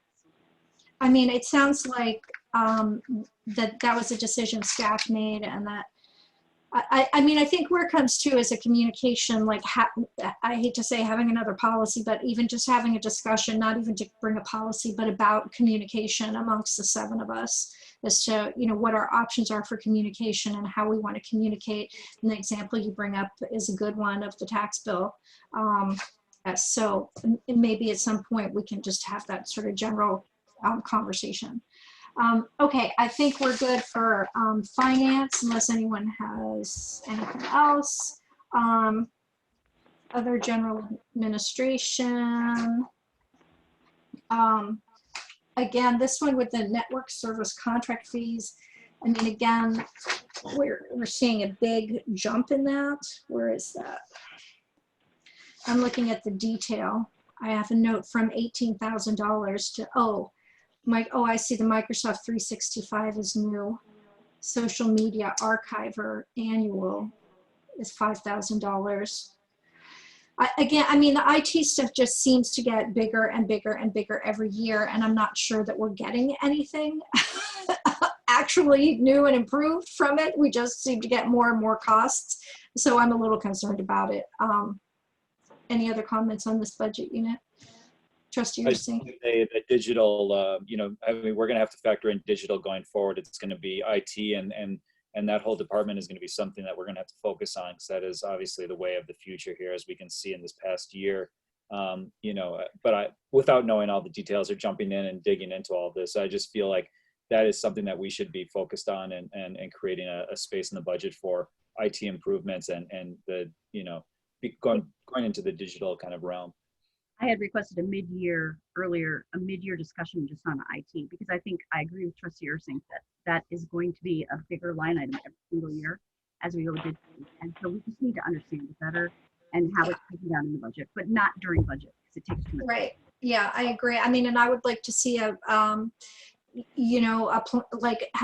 know there is a plan. I know our IT people are looking and understanding where we need to go, and it's all in their head, but I think it'd be great if we understood that too, just the way we talk about roads, what roads are coming up and what needs to be done. Just like we talk about the trees and just like we talk about streetlights, that's just another area we just need to talk about. Okay. I think there's nothing else. I have one general request. Yeah. Just generally, if we discuss something like that, or when we discuss agenda manager, anything that's in this budget as a cost, but we discuss it mid-year for a full hour, 2-3 hours, and we take a vote, we have to make a note in the next budget that just, or just discuss it in a memo or something to remind the trustee, to remind our board members and myself that we've discussed this was the vote of the expense, just so that we don't have to rehash that same 3-hour conversation. I think that's a great idea to have like a running file of these types of items when we made the vote on the voting machine and when we made the vote, like we need to have like a running file. I think that's a great suggestion. Okay, police department. And I have a question right off the bat. Yes. Sorry. So I looked through this. The one thing that maybe I missed this, but thinking about that, we're having that the organizational study done, and that's going to spin off some recommendations, possibly around complaint system, possibly around getting better data, possibly around more training. Where is that reflected, or is that reflected, or do we want to reflect that in a 2021 proposed budget? I would assume that when we get that org study back, we wouldn't want to wait until 2022 to start implementing findings. So just wondering where that's reflected in here and if we want to. That's a great question. I can talk a little bit about the data. So we worked really diligently with our current provider over the past 3 weeks, and we were able to get everything that we needed to pull out of that. So we're working with the consultant on that, and so that's a pretty good indication moving forward that we won't need to do anything different there now that they've written a program to be able to pull that data out. So I think that takes care of the one issue. As far as training goes, that may not necessarily be reflected in the number. If there's recommended training that they are suggesting, that would not be an area where that's reflected today. Though, as you know, we do at least 24 hours of training for each officer. But if there was specific training that came out of the recommendation that would go above and beyond that, that may not be reflected. And what was the third one? I had heard also, just off the top of my head, perhaps we were to institute some sort of more transparent complaint tracking system, something like that.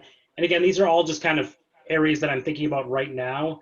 I imagine that the study will spin off things that we might need to invest money in, and we probably won't want to wait that 16 months. So I appreciate what you're saying, Chief Nimmer, but I'm just kind of wondering if we need to add some money to implement the findings of the study, even though we don't have them. I know that sounds goofy, but I also don't want to be left with something where we have a piece of paper and no money to execute on it. Sure. I have something for police. I have two things. Okay, I just, before we leave that point, Wes, do you want to add something to the list, like, I don't know, $5,000, or is that something we can cover from contingency? Maybe Rebecca or Mark have a suggestion. Yeah, general fund. Yeah, I was exactly going to suggest to the body that perhaps that's one of the things that village board contingency could address as that situation clarifies itself. Okay. Okay, Allison, go ahead. Thank you. So question is, we got the graph with electrical and gas. I'm very excited to see that between the actual 2018 and 19, we cut our electricity bill down by half. So that's great, because we're under construction, I believe. But now that we are building the garage or built the garage, will that have any impact on 2021's projection for electricity and gas, the actual garage?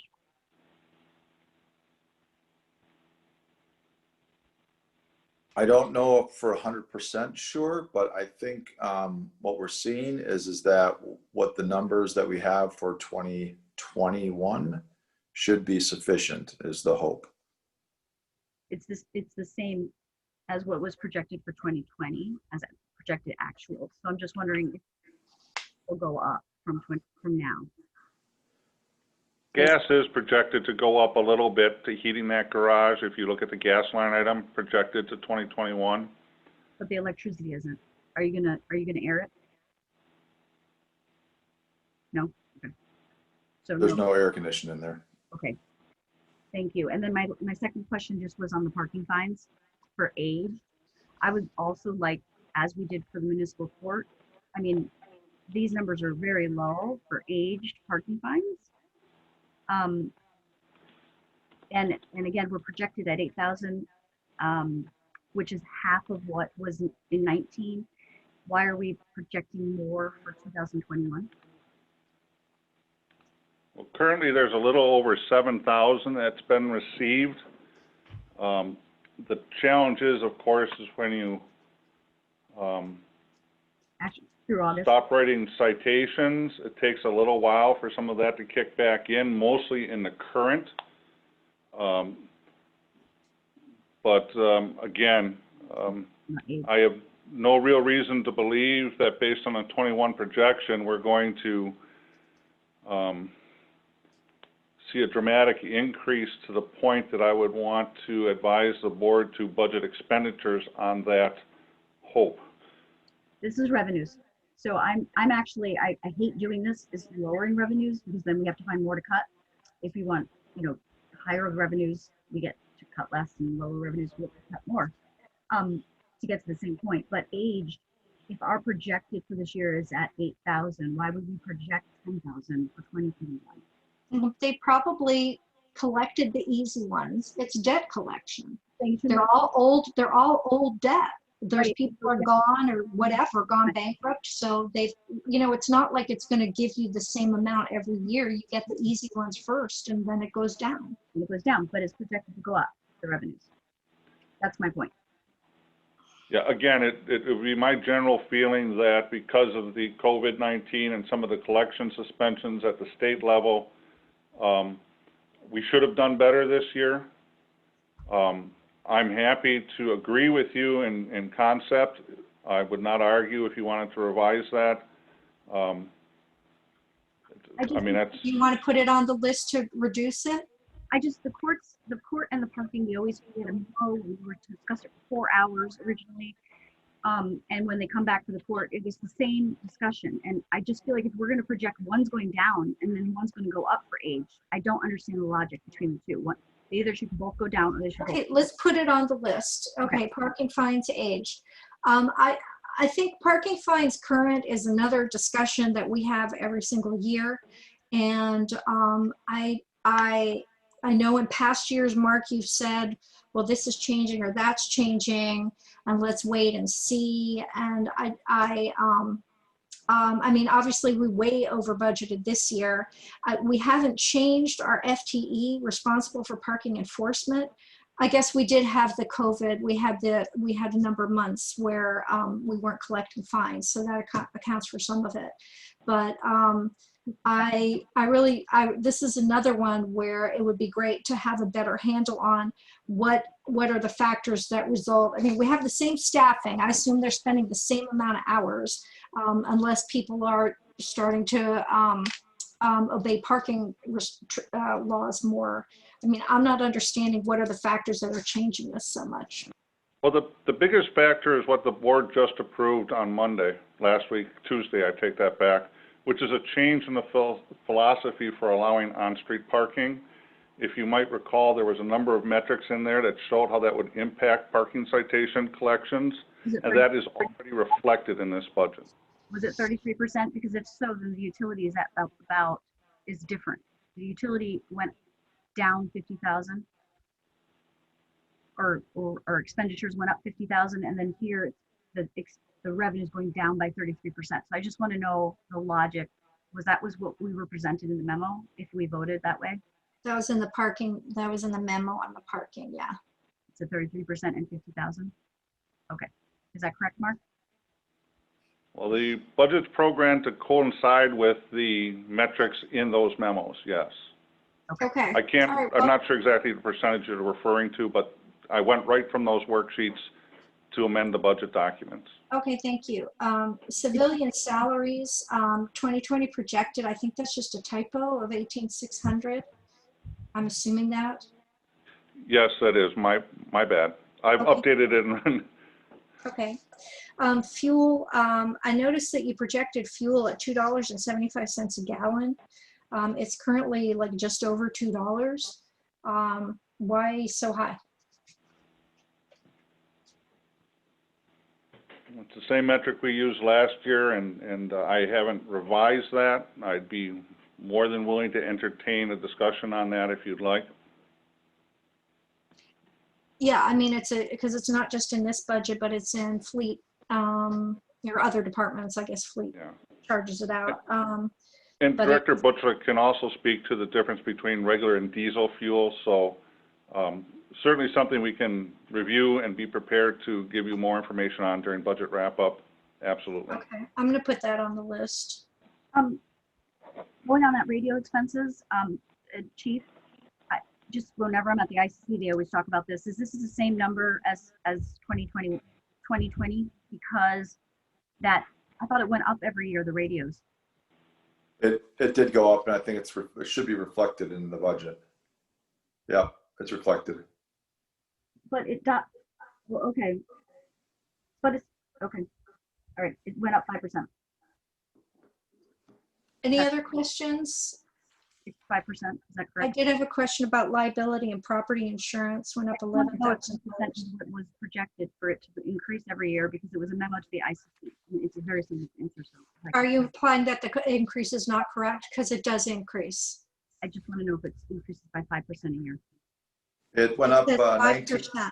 Supplies and vehicles says 5% right next to it. It went up $19 per radio. It went from 17 to 19, I believe. Right, Mark? I'd have to look at the budget detail, let me find it. It's 19 now. I think it was 17 last year. I just don't know the exact number from last year. Okay. Again, I don't have last year's, and that's by a contract with Milwaukee County, correct? Right, correct. And when does that expire, do you recall? No. I do not. All right. Well, it does appear to have gone up 5%, so I think we're fine. I'll put it on the Right. list. I'm not sure what your question is about it. Just want confirmation that it goes up 5% every year.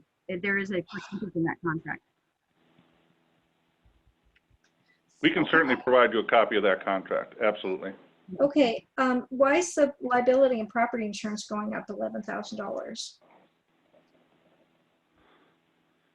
I am budgeting, we don't have our actual insurances in yet, but I am suspecting there might be an increase in our crime policy this year. And again, those final numbers should be in by budget wrap up, and I will give you a formal update once we get that number. What is the crime policy? That's a liability insurance for the police department. I see. Who adopts the crime policy? What? Who adopts the crime policy? I don't know what that is. It's an insurance policy, not our policy. Liability for the police department. Okay, let's jump to, anybody else? I'm sorry, operating police. Okay, let's jump to page 108. I do, just for repairs, and I know we went over this in the capital budget. We're going to get to that in a second, but in our operating budget, it talks about equipment and repairs. Is it just a standard line every year, the same amount? And if we buy new equipment, shouldn't it go down? What line is that? Repairs and maintenance? Yeah, Second from the bottom, is that what you're looking at, President Rozek? yes. Yeah, and the detail on that is in the detail section on the bottom right of page 60. And a significant portion of that is for ballistic vests, Narcan, taser cartridges, and other officer equipment and repairs. And is Narcan going up, Chief? It stayed the same, I think, this year. It expires each year, so we have to buy it each year, but I think it's relatively stayed the same. I don't think it went up a lot. Okay, which is what I've been hearing. Okay, are there any other questions on the police operating? Okay, let's go to capital then, page 108. Miss Village Attorney, by the way, and I can't hear you. Can you just talk into the microphone? We missed Village Attorney, and I apologize because I didn't realize it was in general government. I just wanted to tell Rebecca, because she asked me, I didn't want to change the Village Service Attorney contract until it's over, when you had that question from our last discussion. Didn't want to Thank you. I have a question for capital and police. Yeah. And regarding firearms, which I know we put off from 2020, it was a $20,000 expense. Is that expense like a vehicle where it's, it's not so much the miles, but it's the age? I don't know how often they're used in Shorewood, so I don't know a whole lot about it. So I'm just trying to understand what, the $20,000 expense that we put off from last year, is that necessary for the 2021? Sure. So there's not really necessarily a year mark for firearms. We try to get that from the manufacturer. Historically, when we looked at other departments, it's about a 10-year rotation, and this was put in the budget like 10 years ago for those to be replaced. Could they go another year? Yes. At some point, we will need to replace them. You start looking at springs and other things inside the firearms, and just becomes somewhat of a reliability factor. But again, there's really I can't say, at 10 years or 11 years, you should replace your firearms. One of the things that we're looking at doing with moving to a 9mm round for next year, or whenever we replace them from the 40 caliber, which is a little bit less expensive round. But again, it's something that could be deferred. I'm never going to sit here and say that. I'll tell you if it has to be, but I don't know that we want to push it too much farther down the road, but that could be an option. Okay, thank you. And then, sorry, I just have one other follow-up question to that. Is that something that could be done sort of I hate to say piecemeal, but kind of like, could we do, you know, a portion of them this year and a portion of them next year? I wouldn't suggest that, just from department training wise. When you transfer to, even if you transfer to the same style firearm, you usually want to do a department wide training to get everybody up to speed on that. And then having different firearms within the organization is just, it's a little awkward and not really recommended. I wouldn't recommend that. Also, the $20,000 is a placeholder.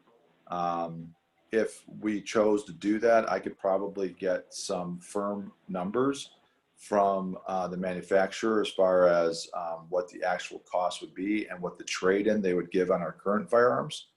At one point, we had talked about maybe moving to a different brand, but we had tested them this past year because we had it in the budget, or we were projected to be in 2020. So we started looking at some firearms and looked at some other ones.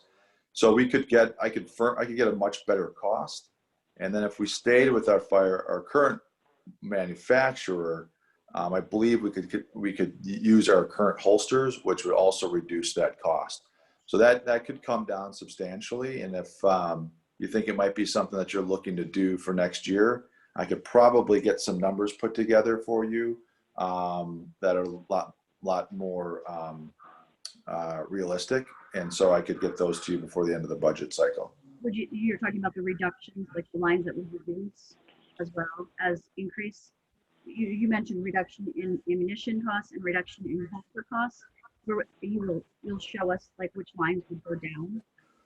Well, the holsters, we just wouldn't replace them. The 20,000 had contemplated having to get new holsters. So the $20,000 would come down if we stayed with the same firearm. If they can keep the same holster. I'm not sure. I have to talk to the firearms guys on that. And then I could get some numbers on 9mm versus 40 caliber. That'd be great. And last thing, Trustee Warren, it does say deferred until 2022. I just want to say that's what the budget says. I think that was a typo. Okay. That was a typo. Sorry. Trustee That's Warren? body cameras. So I have a quick question. I've seen some literature and read some literature on smart guns and things like that. I'm wondering if deferring this item would get us closer to being able to look at smart guns as a replacement, or if that's something where if we do this, we might wait 10 years and then maybe we get smart guns at that point. But I'm just wondering how close we are to police departments being able to use these smart guns that unlock with fingerprints of the particular officer. Is that technology that you see in the short term being kind of within the price point and usable, or is it something more further out? Well, I've been working with Trustee Carpenter and some of her colleagues on this actual issue of smart guns. And they've been doing some work on that. She can certainly talk about that a little bit more, but realistically, I think we're several years off, if not a decade off from that to be a reality. So I don't think that's going to be a 1 or 2 year thing where they would be ready for the market. It's probably headed there at some point. I just don't know that's going to be anytime soon. It'd be great to just do a little bit of research and get back to this by next budget, what the projection is of the year. I mean, I'd like to get a little more feeling from the board about if this is the year to do this, given that we're in the middle of a police study and there is a lot of community concern about police nationally, not necessarily, I mean, in some places there's concern, I'm not sure.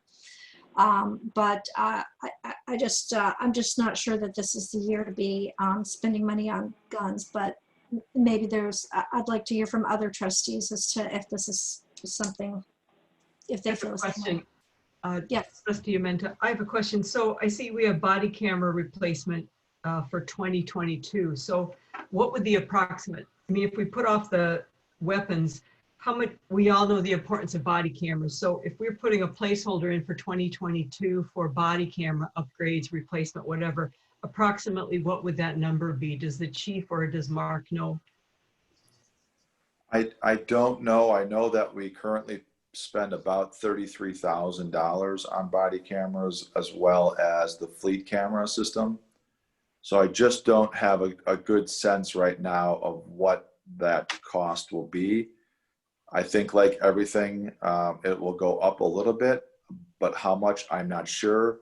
But I also want to let you know, we got a really good deal 5 years ago when we purchased our body camera. So I thought that was coming up at the end of this year, but thankfully when I checked, it wasn't up until next year. So I was a little concerned about what that dollar amount is going to be. And so we'll work on that fairly early in 2021 to get a good sense of what that cost will be. And so they're two separate systems for the fleets and the body cameras. Right now, they're both by the same company, and so they talk to each other. So when one turns on, the other turns on, and they're both hooked up through the same back end system. So they're different, but they're the same. If that makes sense. For 2022, that would be a top priority for me if we need to upgrade those two. And then I guess that throws into the mix. If we don't do the firearm replacement this year, I'm committed to the body camera and fleet upgrade if it's recommended by our contractor or our contract runs out. I think we're all probably committed to that one. So I'm not sure if you put off the firearms until 2023 seems like a long ways out. That's a good point. Yes, Allison. I have two questions. I'm okay with spending the capital on firearm replacements if it's been 10 years and we don't think that smart guns are coming out for another 5 or 8, because that's a different time frame for me. And if there's, but I would like to see that because it's coming out of capital, I would like to see the operating expense deductions, so that's actually coming out of the tax levy. So if there is holster things that we don't have to buy, I don't know if it's going to affect the operating budget, but if it does, could you let us know by the wrap up? And then for body cameras, if I remember correctly, those and the car cameras, are they on the same 5-year contract? And that's my question number one. And number two, don't they have I thought we leased them and there's like a leasing cost to backing up the data, and will that impact our operating budget? So yes, we did sign a 5-year agreement with them that spread the cost over the 5 years instead of paying one full-time payment. And so the board approved that contract for a 5-year agreement. And that included the cloud storage of all of the body camera footage. So it included. So did it include both the purchase over the 5, like divided by 5, and the hosting? That is correct. Everything is grouped into one contract for the 5 years. So at the end of 2021, we will have to do a new contract. So it's like leasing then rather than purchasing. So they take back the equipment. Well, I think they trade it in. So they give you, I'm not sure, to be honest with you. So I'll have to find out what they do at the end of 5 years. For Trustee Sofran's purposes, only because she wasn't here before when we had these prior discussions on the body cams and if we could get a little more detail on that, that'd be great, because it does impact, I believe, our operating budget. In 2022. We're that's talking about 2022. 2022, not 2021. Correct, but Correct. she's deciding between the two, and so it has an impact on the guns as well. The guns might have an impact, maybe because of the ammunition difference. Just and the holsters. If we're actually going to have to purchase in 2022 body camera. Okay, why don't I'd like to put the firearm replacement on the list, and we can just talk about it further, but I do want to put it on the list. Body cameras is a 2022 item. Squad replacement, we have the one. Furniture. What? There's furniture. I would like to put the furniture on. No, that's just the total. That's the total for the category. Okay, thank you. A squad, one of these is for detectives, correct? And one is an actual patrol vehicle. Correct.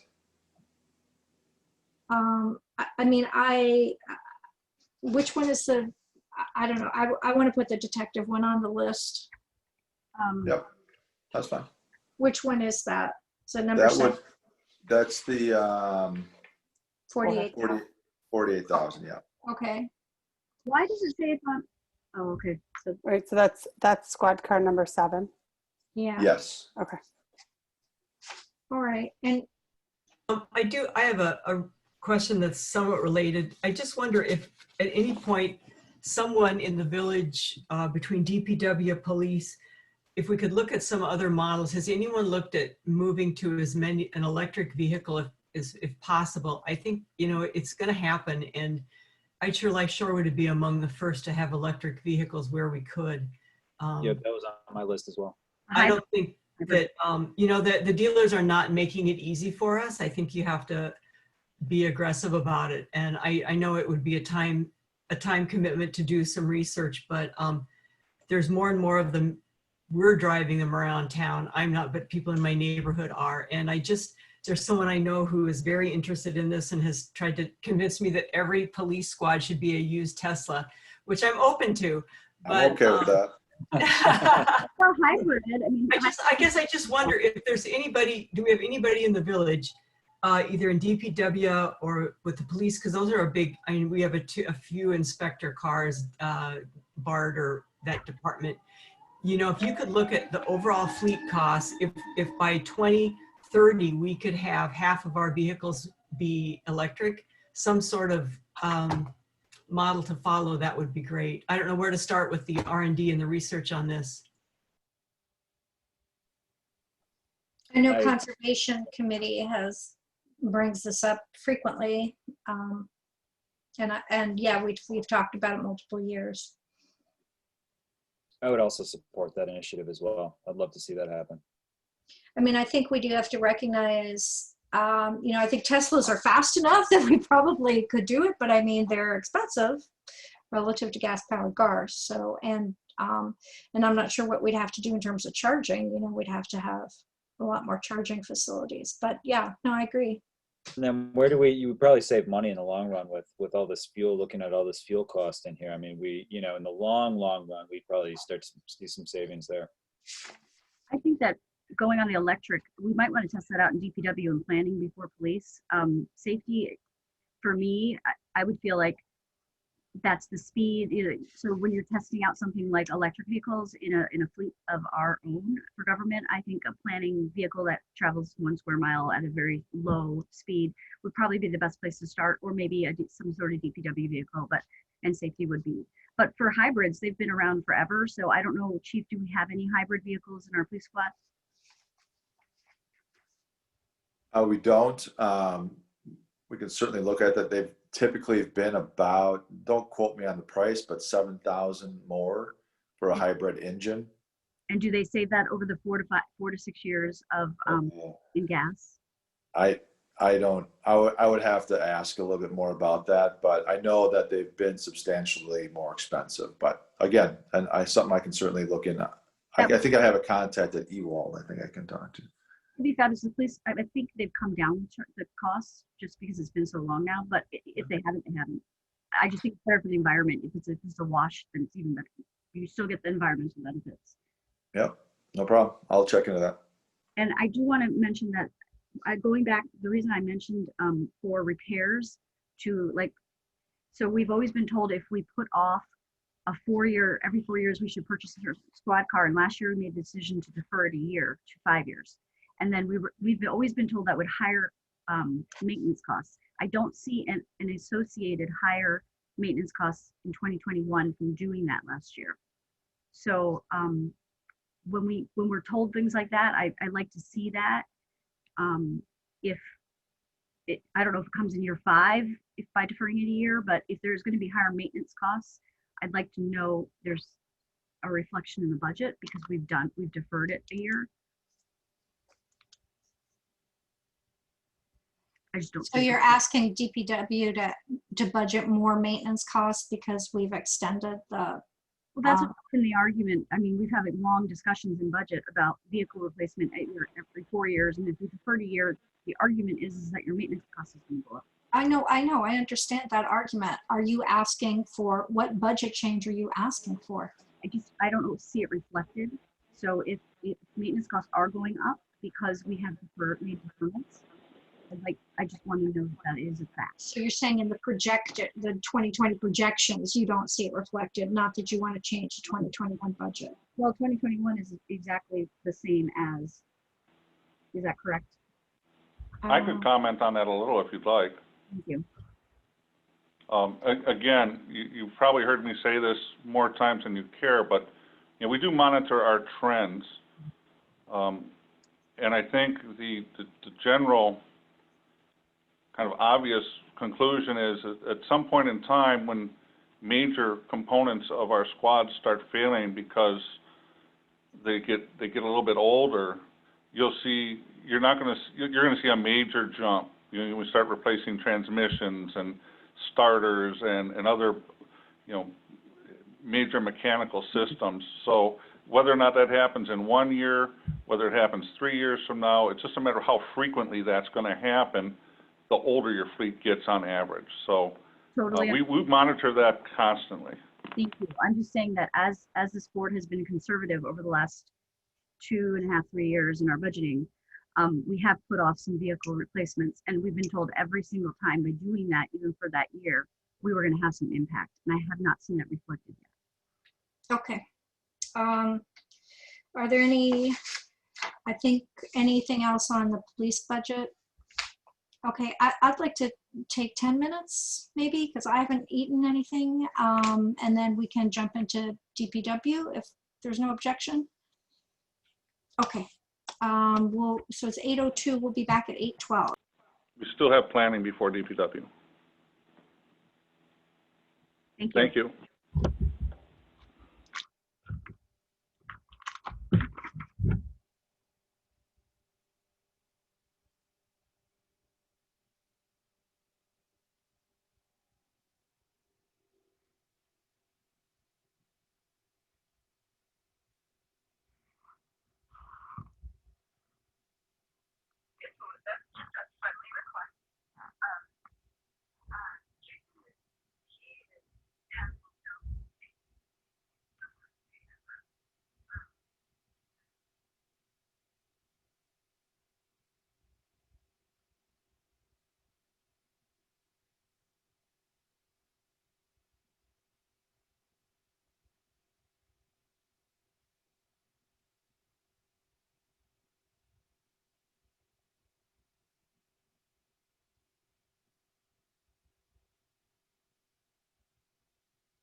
Did you get some dinner? Yes. It was terrible. I'm still eating, so I'm going to go on mute video for just 5 more minutes. I have a member of the public saying they couldn't find the link to the meeting, but I assume if they go to the agenda, it's listed on the agenda. Correct.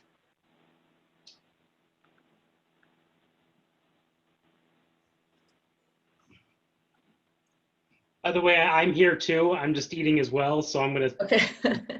mute video for a little while. Thanks for letting us know, you guys. Okay, so we're missing Trustee Stoker-Brand, President Rozek, and Trustee Bockhorst.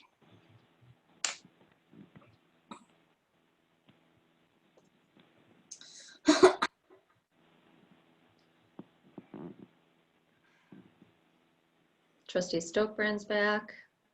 So we're down to Bockhorst and President Rozek.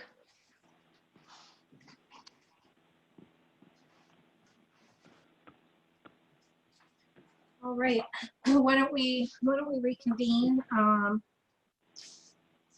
We're back to planning and development. Does anyone have any questions?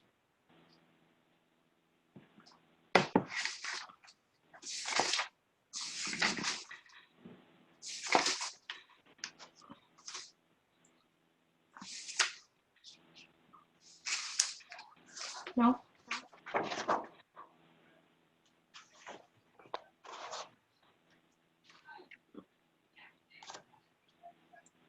And there's no capital with them, right? Okay. I'm just looking for professional education consultant. I do have a question about professional education generally. I mean, I'm not sure that, I mean, maybe we'll have a vaccine by November. I don't know. I don't think that's likely. So, I mean, I just wonder if we're You can get that one. over budgeting everywhere for professional education, or are places saying, hey, come do this virtual course rather than come to a conference? That's a great question. I just put in for a restoration of what it had been, realizing that I didn't use it in 2020. I might not use it in 2021. I think that's probably a good question for all of us, but that's just for reference. That historically has been what it was. And Bart, oh, go ahead, Jessica, I'm sorry. No, I think that that's something that really should be on sort of like a global list. Yeah. Because Yeah. I mean, that's why I was asking that for the village board, you know, the same thing. You know, even if there is a vaccine, I don't know that by 2021, we're going to be in a place where everyone's going to feel comfortable with, like, you know, 100, 200 people in a room. I know I wouldn't be. So, you know, I just wonder if I think that should just be like a global discussion point for this year's list. Yeah, and I think, you know, there may be substitutes, like I said, online substitutes, but those aren't gonna, that's not travel, that's not hotel, that's not gonna cost as much. So, but yeah, I agree. Yeah, Leanne? I'm sorry to jump in early. I was just telling someone the other day that I think perhaps the silver lining of COVID is that in our department anyway, we have seen an increase, a significant increase in virtual offerings and continuing education. And in many cases, you know, when you eliminate the travel, you eliminate the lodging, the food, all of that, they become very reasonably priced and give us options that we would not generally be able to look into because they're offered out of state. I know there are some silver linings. They're not many, but they're out there. If you look really hard. There are a few. So Bart, next year is continuing the comprehensive plan update and parking and transportation. I mean, just what are your big things you're working on? Is it just those two, or are there others? I mean, yeah, primarily the implementation of that, finishing up the comprehensive plan. That's projected to be done in January. Whether or not we make that, it's a question by the day. The CDA has a bunch of initiatives with respect to TIF that we're hoping to get to this year, but once again, probably next year, affordable housing being one of them. The Plan Commission has a backlog of probably 7 or 8 initiatives, primarily hoping to focus on land use modifications next year based on the comprehensive plan, confirming zoning and modifying land use, parking standards. So no big planning efforts like we've had for the past 3 years that I horizon, but implementation of those in more earnest, and hopefully the Plan Commission and Design Review Board appreciate some more of my time with that respect. So some of the, so you think there may be updates to the zoning code based on Zoning districts and potentially a form-based code research kind of effort.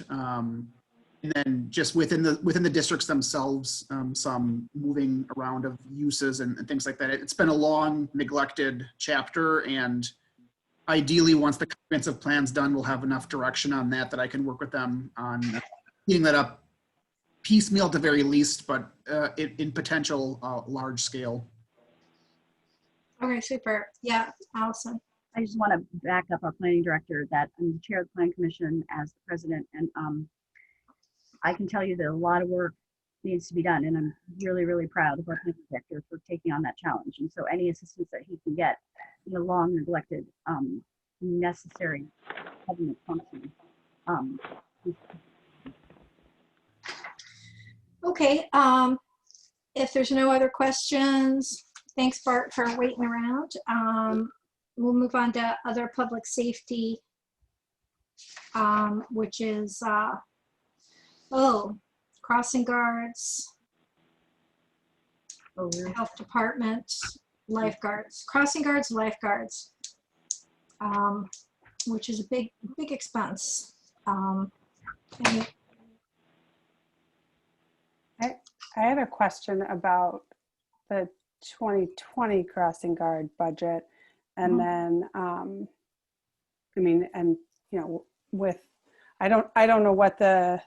don't know if anyone's reached out to the school district as to what, there's so much up in the air for the rest of 2020 and going to 2021. What if it's a hybrid? I don't know. I just had some general questions about the crossing guards and what that program is going to look like, and what's left over kind of from for 2020. So we've obviously missed a big portion of it. So where those funds ended up going for 2020. Did they roll over? Were they reserved? Mark can talk about the financial aspect. I can tell you that November 8th, I think would be the soonest or the 6th that they crossing guards, and that the likelihood of that is probably not good. And then if it's not November 6th, then it rolls into the following year. So the only crossing guards we would have had were from January to March 17th-ish, 20th, something like that. And then Mark can talk about the financial impact of that. Okay. Sure. Yeah. Looking at the 2021, I want to draw up to your attention the linkage between our crossing guard expenses, since we manage the contract, and the revenues that the school district contributes to those efforts as well. So they contribute half of those costs. So the net crossing guard cost to the village is about $47,500 if implemented in its entirety in 2021. Obviously, any new standards are extremely dynamic at this point. For lack of any better information, the budget's developed on the existing practices and general expectations. I mean, I guess that's my short answer to why the budget still reflects the full cost in 2021. Will that just be a simple staff adjustment at the end, or do we need to put it on the list? It'll be a month. A month's already going to be knocked off. So will you just do that at the end? I don't think we're going to have any information for the 2021 crossing guards until after we adopt the budget. But didn't Chief just say it won't start till at least November 1st? That's a whole month of school. Yeah, but the budget starts in January of 2021. Oh, I see what you're saying. Yeah, I agree with you, but I missed the buy board where this was all discussed, but I mean, have we concluded that contracting for this is the final way we're going to do it? I mean, because I thought that we had talked about, we had looked at some other models of doing it, either with paraprofessionals or volunteers. And so if someone could just remind me who was at the buy board, is this how we're doing it? Well, for 2021, we agreed to a 2 or 3 year contract. I think it was 2, right? And then with the thought that would give us 2 years to figure out another, we all were sort of in agreement that, you know, we have very little options and the cost is almost prohibitive. And so that gives us 2 years to get to a place where we have a better program. We're not okay, so I mean, let's just keep that in mind and be thinking about that and thinking if there's more cost-effective ways to do it, basically, is what I'm saying. A footnote, like to actually memorialize that discussion, maybe we put in a footnote that, you know, this is a 2-year contract and that we've agreed with the school district to look at other options. Because we haven't yet.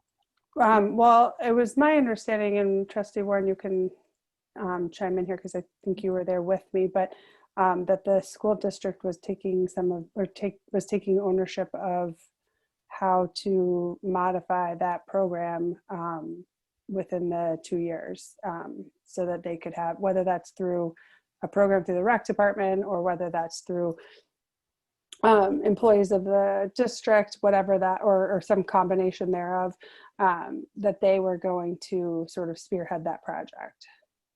Trustee Warren? Yeah, that's my recollection is they took the laboring more on that. And I mean, it's really looking at kind of all types of options. I mean, they could come back and say, we want to keep doing it exactly how we're doing it. But we were, I think it was that, and it's going back a long way in my memory banks, but I thought it was them. We were going to take a look at different options for when this contract terminates or expires.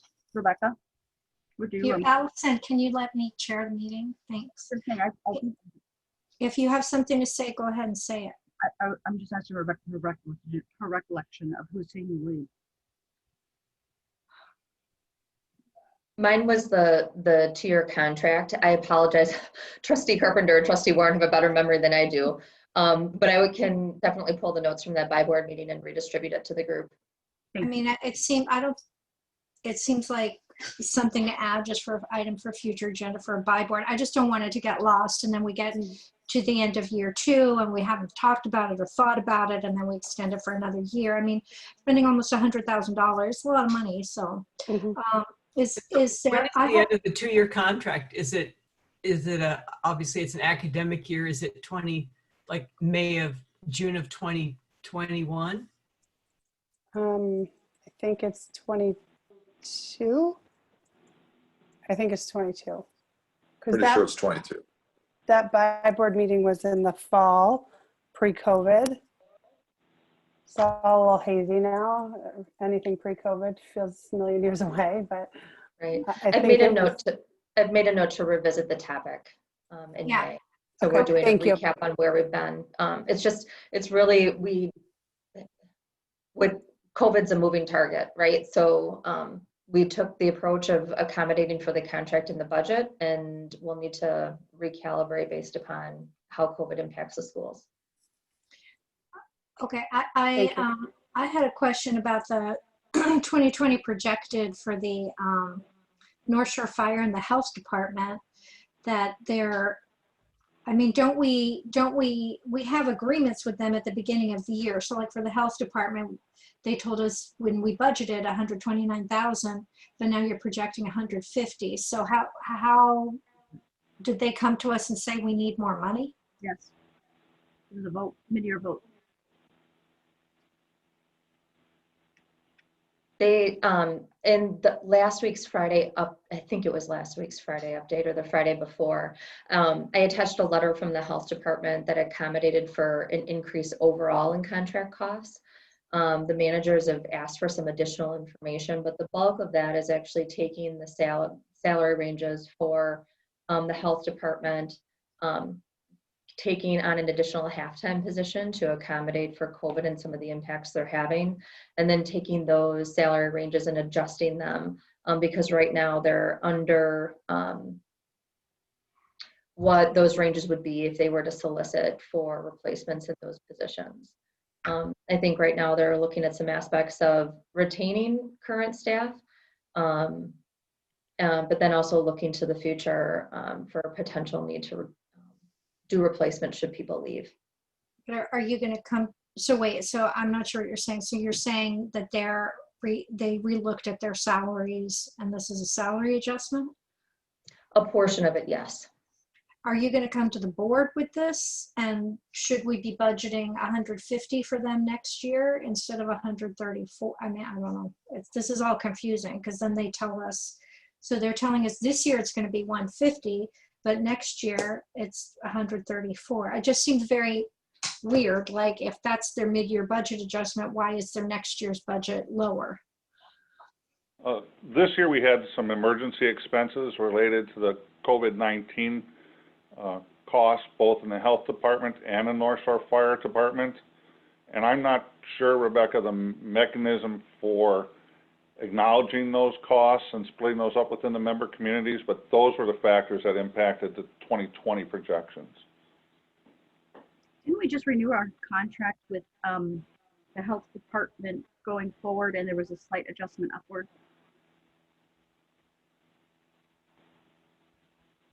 That occurred in the end of 2017, beginning of 2018. That long ago?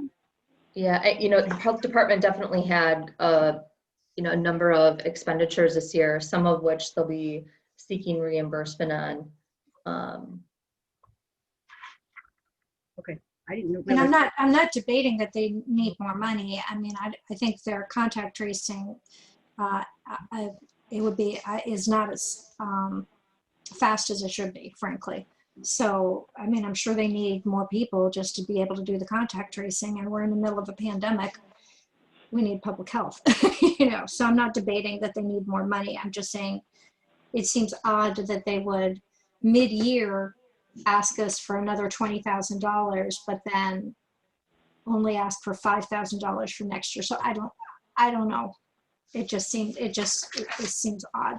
All right. Do we have any other questions on other public safety? I I have a do. question about the lifeguards. Yes. I'm just wondering, when I was looking at the beach costs this year, I think I got a total from Mark. I think to clean the beach is about $5,000. We're reimbursed from North Shore Health Department for $5,500 for testing the water. I see those as pretty critical. And I think we just finished the second year of a three-year contract with the lifeguards for 27. Crowd control was $4,000. We're being reimbursed for that. We did add cleaning of the bathrooms at the top. There's $3,000 for renting the porta-johns. And then we also paid $1,800 to have the bathrooms professionally cleaned in what is casually known as the bunker.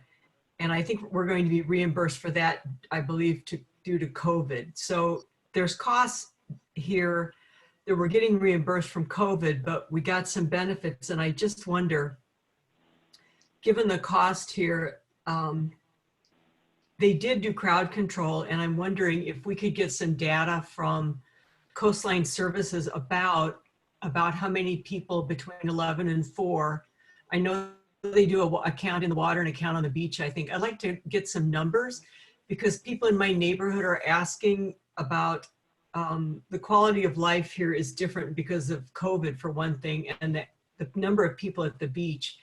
And I think there's an interest in at least getting some data about how many people are using the beach and possibly reinstituting the permit, which was here when I came. The beach pass, the season beach pass was here for probably decades. And so I'd be interested in knowing what we have for a count, just to get some money back to the village for the lifeguards, which I think is a wonderful amenity. But I think it's time to at least look at the numbers and get some data on usage.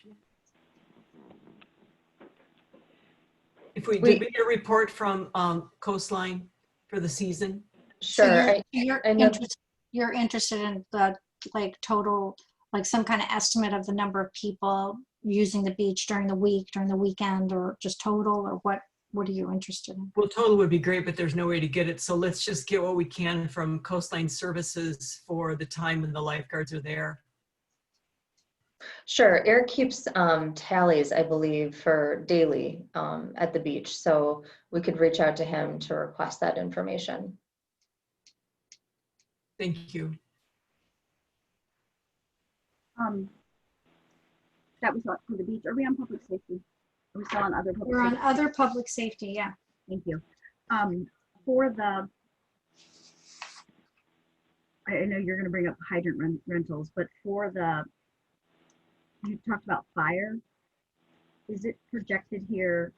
It looks like it's the same. Did they pay the same utility fees? Did we ever get our 50% of the utility fees for this year? I don't know which line item that would be, but I know that was still outstanding. On the old fire station building? I think so. Mm-hmm. Sure. Yeah, that was reconciled at the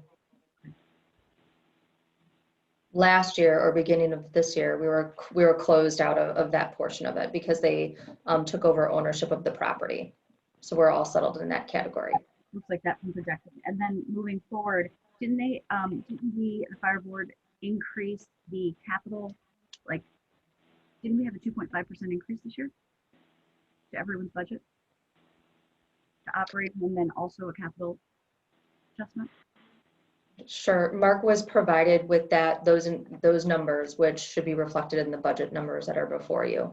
You know, the board asked about the fire department. Oh, you just wanted to update on that. Well, okay, sorry. Mid-year this year, the fire board took action, and then they did come to, I don't remember if it was this year, but at some point our board took action. Or is this the point for taking action? Well, on the detail, it shows that it went from 12.8 million to 13 million. And our share declined from 17.54 to 17.5. So yes, I don't know if that's 2%, but it does show that the fire department increased their overall cost, but our share went down a little bit. And I know we had capital increases every year, so that must show up in capital. Are So there that will show up in capital. Are there any other comments on, we can go to capital if there's no other comments on operating here. Is there hydrant fee changes? Oh, that comes later for expenditure restraint. It's not in this budget, is it, Mark? What's that? Hydrant fees. On page 65. Well, that is a component cost on the other public safety budget. And I've perpetuated the current policy on that. There it is. There it is. Okay. Okay, on page 108. I mean, we don't have much choice about North Shore Fire capital equipment. It's what we got to pay. So there we go. About the expenditure restraint, like the different options Mark laid out for us at the end. Back to hydrant rentals. We talked about, we'll discuss that after we get through, yeah. I mean, Mark is out there, it is a general fund thing, right? Expenditure restraint?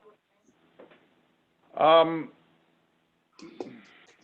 it's a little broader than that, but based on your previous request tonight, I will accumulate the various materials that have come before the board over the last year on that topic for your review, and you can take that discussion wherever you see fit.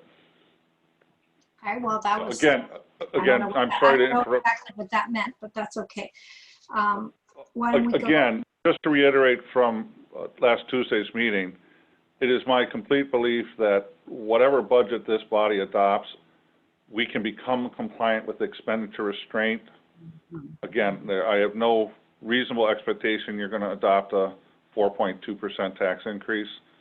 So I would like to defer those nuances to the budget wrap-up if that's acceptable to you. But you're confident that we're not going to have a problem, basically, is what you're saying. That is correct. Okay. We're not having a problem, or you're going to propose a solution that we don't know about yet? Whatever the board adopts, I will advise the board on how to manage the impact of expenditure restraint without making any direct budget changes. Okay, sounds good. Okay, let's move to. Can I just ask from police department? I apologize, but we did gloss over the cultural diversity training, and I did want to put that on the list. It's only at 1,000, and I feel like coming out of the police study, we're probably going to have a little more training activity in the police department potentially. So I would like to put that on the list to increase that line item. Police Department cultural training. Thank you. I think it's called cultural diversity training. Okay. Okay, let's move on to Public Works. Does anyone have any questions, comments? Yes. So I read the memos that Mark provided, and it talks about the engineer was $13,000 over budget this year. Was the budget, and I'm sorry, I didn't open up my page, but we had budgeted 10,000, is that correct? Okay, I'll find it in 1 second. What line are you on? I'm trying to find it. It's the engineer. I'm coming off the memo that he had provided us in our packet. What line is that? If maybe Leanne, you know. Well, it's the second line on page 70. Thank you. So it's a service contract, and we had budget. Yeah, we budget every year 10,000, and it looks like we spent. Why does it say 10,000? Well, that's what we're currently projecting, which is probably actually going to be high. Oh, okay. So 2019 was 13,000 over. Not this year. Correct. Is there? I was assuming that fees would go up for engineering because of all the Rebecca had just advised us about when we have so many projects going on. We even just implemented more for Oakland. Is that correct? Or is that, am I thinking years out? But I just thought we had a lot more going on. Well, these are miscellaneous general engineering. They do not normally relate to specific capital projects. Those are in a capital budget. I don't recall what we had budgeted for in 2019. Right. But again, in 2020, we had budgeted 10,000 based on what we anticipated in 2020, and I think we're going to probably come in a little under that. But again, it's very hard to estimate in August with a number of factors kind of in the mix. I know right now we're taking some costs from the state of Wisconsin for the preliminary engineering of Lake Drive. They're starting to come in. Ultimately, we'll probably reclassify those to a capital project. So, if you wouldn't mind just getting back to us on, since you pointed out in your memo the 13,000 over budget in 2019 specifically, if you could just let us know what that was related to. I have a question about the 2021 budget, and Super. It is the position that, I mean, we have to talk about the extra position.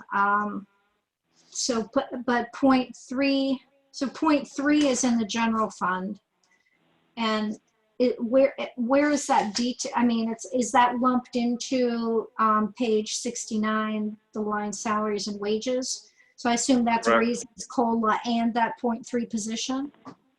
That's correct. Do you have a number for just what the salary is for that position? The 0.3? Well, that's in one of the appendixes. I can look that up for you. Just give me The 1 only new second. position being added. Do you know, Leanne, what the proposed salary is?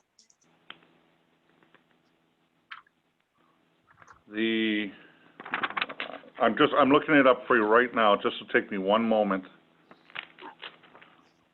And while you're doing that, Did we So need the a- wages are $19,000, fringe benefits are $12,000 for a total of $31,000 in the public works budget. Okay, thank you. the 19,000 of the 21,000 is for the position? 19,000 wages, 21 for benefits, and from a budgeting perspective, we presume that an employee will have family benefits until we know otherwise. So, Last year, we did not meet the vacancy factor after long discussion. Do you know offhand if this year we met the vacancy factor for 2020? we did meet it last year and we will meet it this year. Are there any, I mean, I don't know if there's any issues with adding that position. I mean, Leanne, can you remind us again, the position is inspection primarily? That is correct. But also helping to do public interface and public information.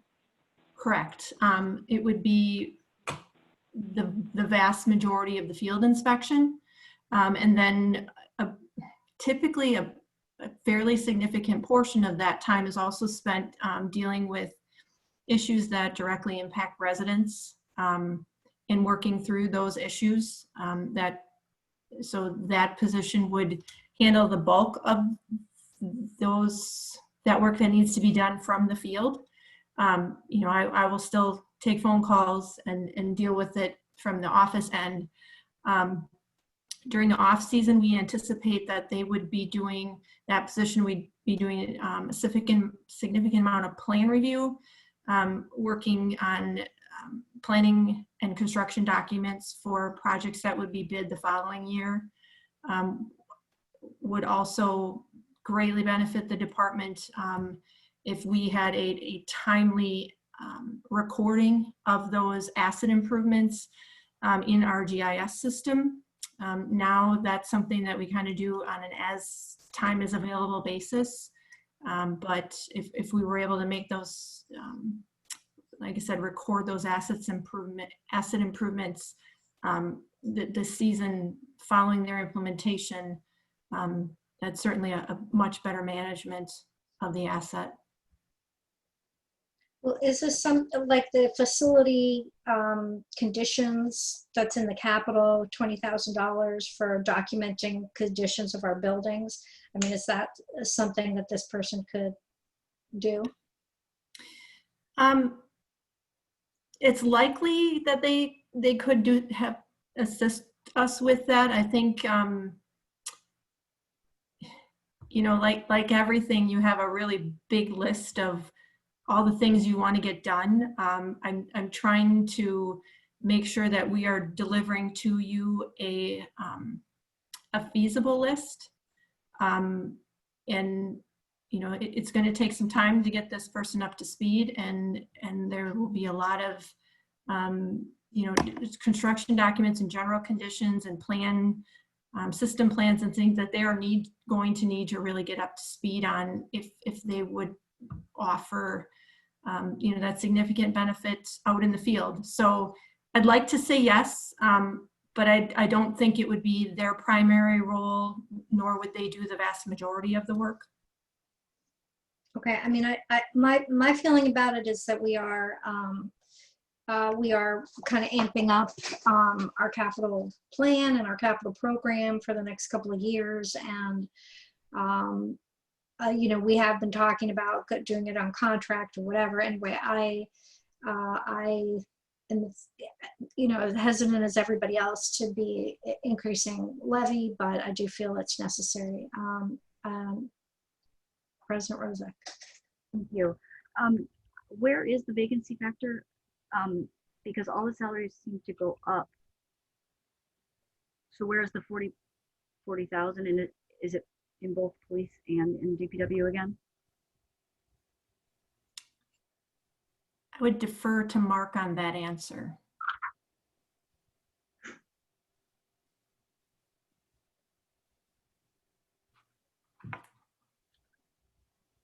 mean, there was a vacancy factor this year, so. Yeah, my understanding is that it's in police and in public works, but I don't know if Mark can't come off mute right now or if he's.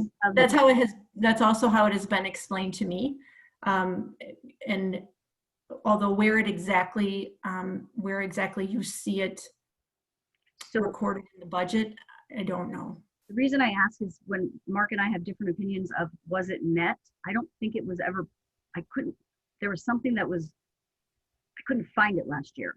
And so I just want to know where exactly you see, and is the total vacancy factor 40,000 or is it 80,000 between police and I just can't, I don't know where that exists. Like I said, I'm not sure exactly how that is recorded in the budget. I can tell you that I believe the bulk of the vacancy factor for the village was met through DPW last year as we held positions open, as we also are doing this year. The directive I was given by Mark on the 2 positions that we currently have vacant was that they would need to be open for a total of 180 days. And Mark, you said we met our vacancy factor. So was that the full vacancy factor was all DPW, the 40,000? Or was there an 80,000 alert? I don't know, maybe Mark got disconnected. I don't know where he is. Yeah. Mark? I cannot. I'm sorry, I'm here, I'm trying to refer, we provide a lot of information in the appendixes, which is salary and benefits. And the vacancy factor shows up, the easiest place for you to find it is it's the bottom section of page 182. There's a general, in the second column, it's called DPW General Staff. Yeah.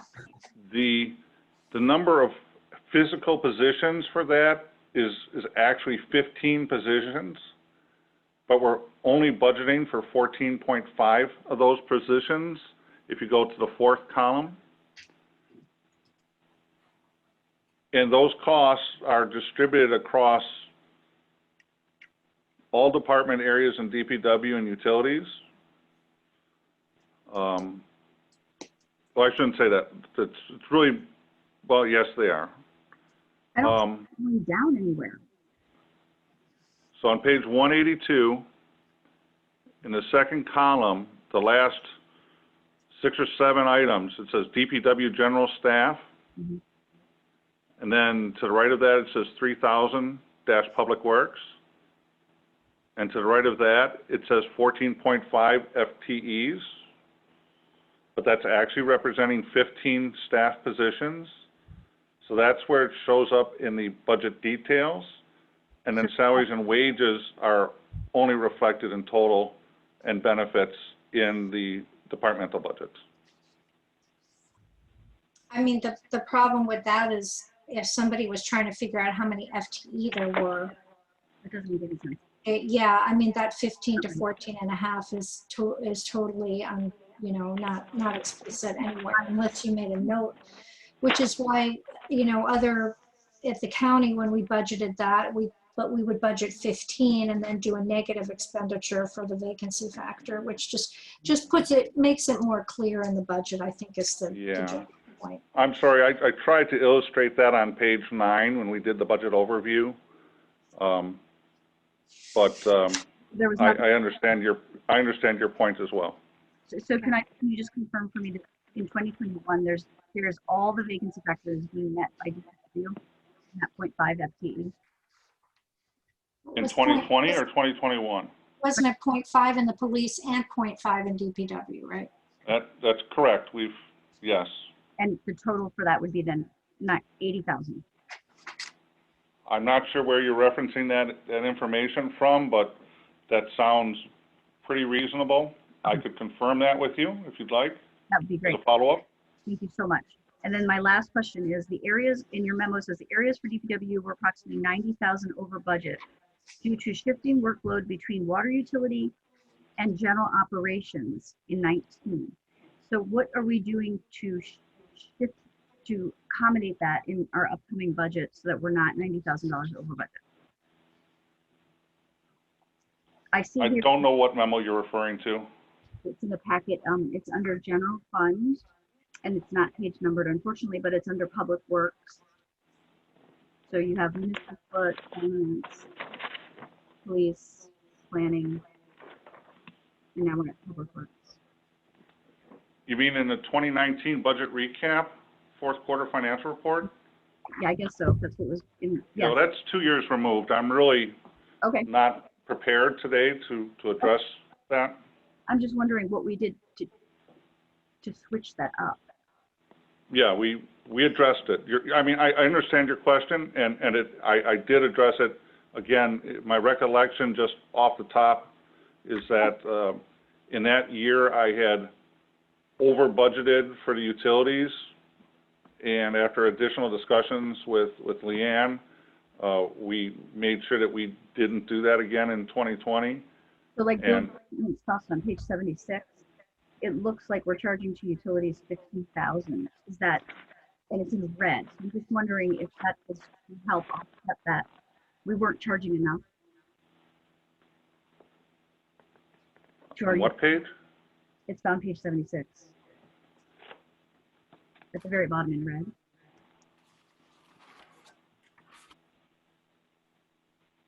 You mean the expenditures charged to others? Yeah. Okay, that's a charge back for the building's facilities costs. That's really not a staffing issue. Okay. So it was just for staffing. Okay. Thank you. And I'm sorry, I don't have better prepared for that. I apologize. Yeah, I'm not sure why we have 2019. Go ahead, Trustee Carpenter. I just had a question on page 26.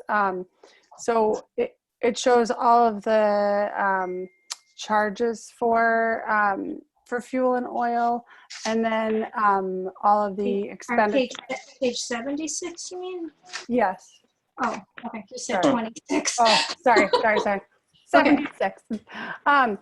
So, and then it shows all of the expenditures and what's charged to others, but which looks like it matches up, except that the school fuel is not in that expenditure. I don't know if that was just mistakenly missed or. So the school fuel is billed to the school district under a revenue account in the Okay. DPW budget. There's charges to the school. Got it. It's basically an accounting rule that when you cross-charge internally to avoid double counting fuel costs, you have to deduct them and do a negative expenditure charge to others in the home department to get all the books to balance. But when it's external, you can record it as a revenue, to like charges to services for the school or to the Whitefish Bay, for example. I see. Okay. Thank you. That's why they're not there, yeah. Is that why the school fees are going up, or is it also because disposal fees are going up? Is it taken into account both of those things, fuel and disposal? Yes. Yes. And all of those charges are estimated actuals. We don't actually charge every charge that is assessed to the school district is just a straight recoup of costs incurred. So they bring in, so it would include the service contracts for recycling and refuse service at each of their locations. It includes fuel, and then it also includes a small amount of kind of bulk, I would call it bulk material that they bring in through our transfer station when they're doing, say, grounds maintenance, or they're cleaning out classrooms and they have bulky refuse to dispose of. That goes through the transfer station and they're billed actual costs for any of those items. Okay, I had a question on winter maintenance. How many snow events are we planning for? Base this on. We typically don't plan based on the number of events. We do kind of a rolling average of past usage. I think typically if you ask someone, well, how many times did it snow last year? The number that you would recall would be significantly less than the actual number of salting events that we have. our events are in response to after hours calls, most typically from the police department. So I would say the majority of our responses are not necessarily based on a snow event. They're more often based on an icing or a salt type slippery event. And that's always why it's really, really hard to correlate the volume of salt used even against the precipitation in an annual year. Last year, would be a great example. I don't have those numbers in front of me. I can certainly provide them to you. We have a recording, at least since 2015, of every event that we responded to, who responded, what equipment was used, and how much salt was used for that event. And then a fairly general recording of the weather conditions at the time. But it's just really tough. A lot of the times we come in, it's not necessarily because of an actual measurable snow event. More often it is in response to a police call because of slippery conditions. Is the brine treatment separate than the salt treatment, and is that noted at all in terms of? You mean on those event Is records? there a cost item for that versus the salt? I was just wondering. No, they're not recorded separately in the budget. We use road salt to make brine. So yeah, the budget doesn't record whether it is a direct salt application or a use of the salt for brine. Okay. Okay, I mean, I mean, yeah, if you think about how many times in the winter, like plows are actually out plowing, it's maybe a quarter of the times we're salting. Yeah. Okay, but salting is I mean, you're not throwing out every single dump truck and calling everybody in when No. it's slippery. Nope. Typically our response is 2 trucks, 2 people. We have our salt route is 2 trucks. One does northwest or north-south streets. Another does the east-west route. When we switch to plowing, then that typically becomes 2. Then we will initially they'll just put plows on, and those same 2 trucks will run through the route again on plow. When we have to do a full plowing operation, that's when we typically will have 3 teams of tandem plows. We will have 2 people out doing walks and working around public buildings. We'll have 1 or 2 alley trucks out. We'll have another 2 trucks doing parking lots. Right, but I mean that full like onslaught of, plowing is maybe 3-4 times a year. That'd be a good year, yeah. But yeah, it's nowhere near the numbers minuscule compared to the number of events that we respond to for salting. And I mean, there's also a lot of like transporting snow and moving snow around, which brings up, another thing. I'm not sure we haven't really talked about snow storage at all. And I don't know where, I don't want to talk about tonight, but I mean, obviously that's something we have to talk about before the winter. But I do want to talk about the salt too. I mean, I know that, and I don't know if anyone from conservation is on the phone. I did talk to some of the conservation members who've talked to Milwaukee, who went to a presentation Milwaukee did, and they've been able to substantially reduce the amount of salt that they use. And not only we're spending, $53,000 just on salt. And salt's not really very good for all the environment and the river and the fish and the amphibians and all that stuff. And I'm like, wouldn't it be, if we could reduce our salt usage, I mean, it would save us money and it would be better. And Yep. Where are we with that? It absolutely would. Joel and I have attended those same Riverkeeper education sessions. Salt is really expensive.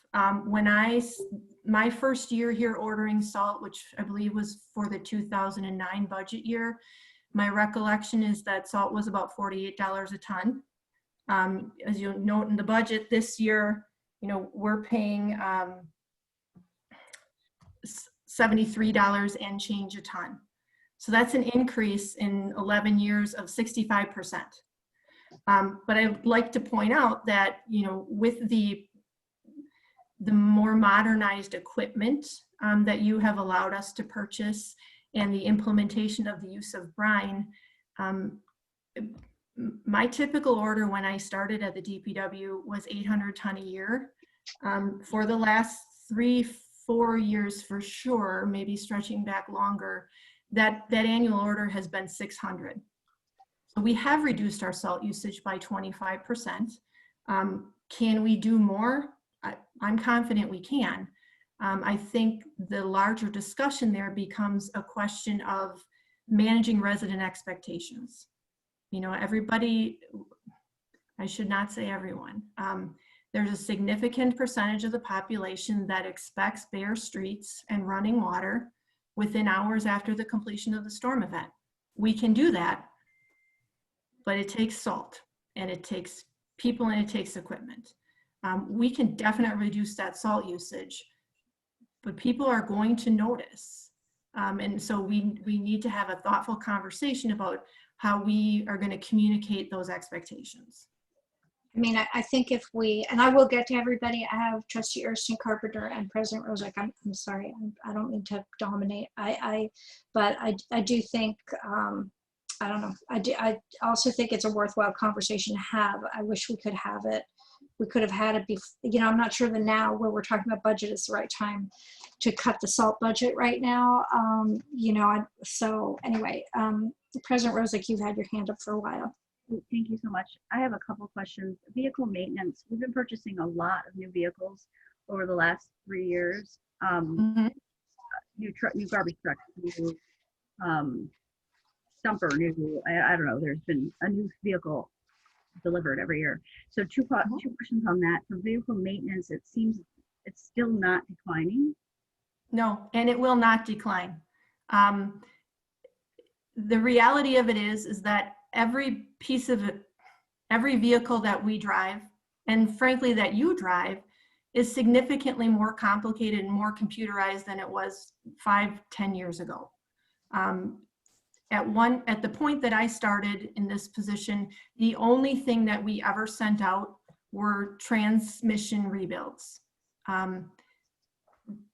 As that industry changes, there are more items that we are not capable of doing in our shop because we don't have the right diagnostic equipment or the right equipment to make those repairs. And all vehicles, passenger vehicles, fleet vehicles, are becoming more computerized, more complicated, and more complex to repair. And that is really a reflection, the budget that you see is a reflection of that. So can I ask, and I want to congratulate, we do have a mechanic, I think, that got promoted. I saw in the manager's memo, and I want to congratulate that. But on page 71, so if we're contracting more maintenance out, which I think we're going to continue to do based on technology-wise, of having to do for upgrading our equipment while we're upgrading, we're paying $180,000 to our mechanics. I mean, in salary and wages and benefits, approximately. Do we have two? How many positions? We have one opening right now. We have a position vacant, but yes, for the last,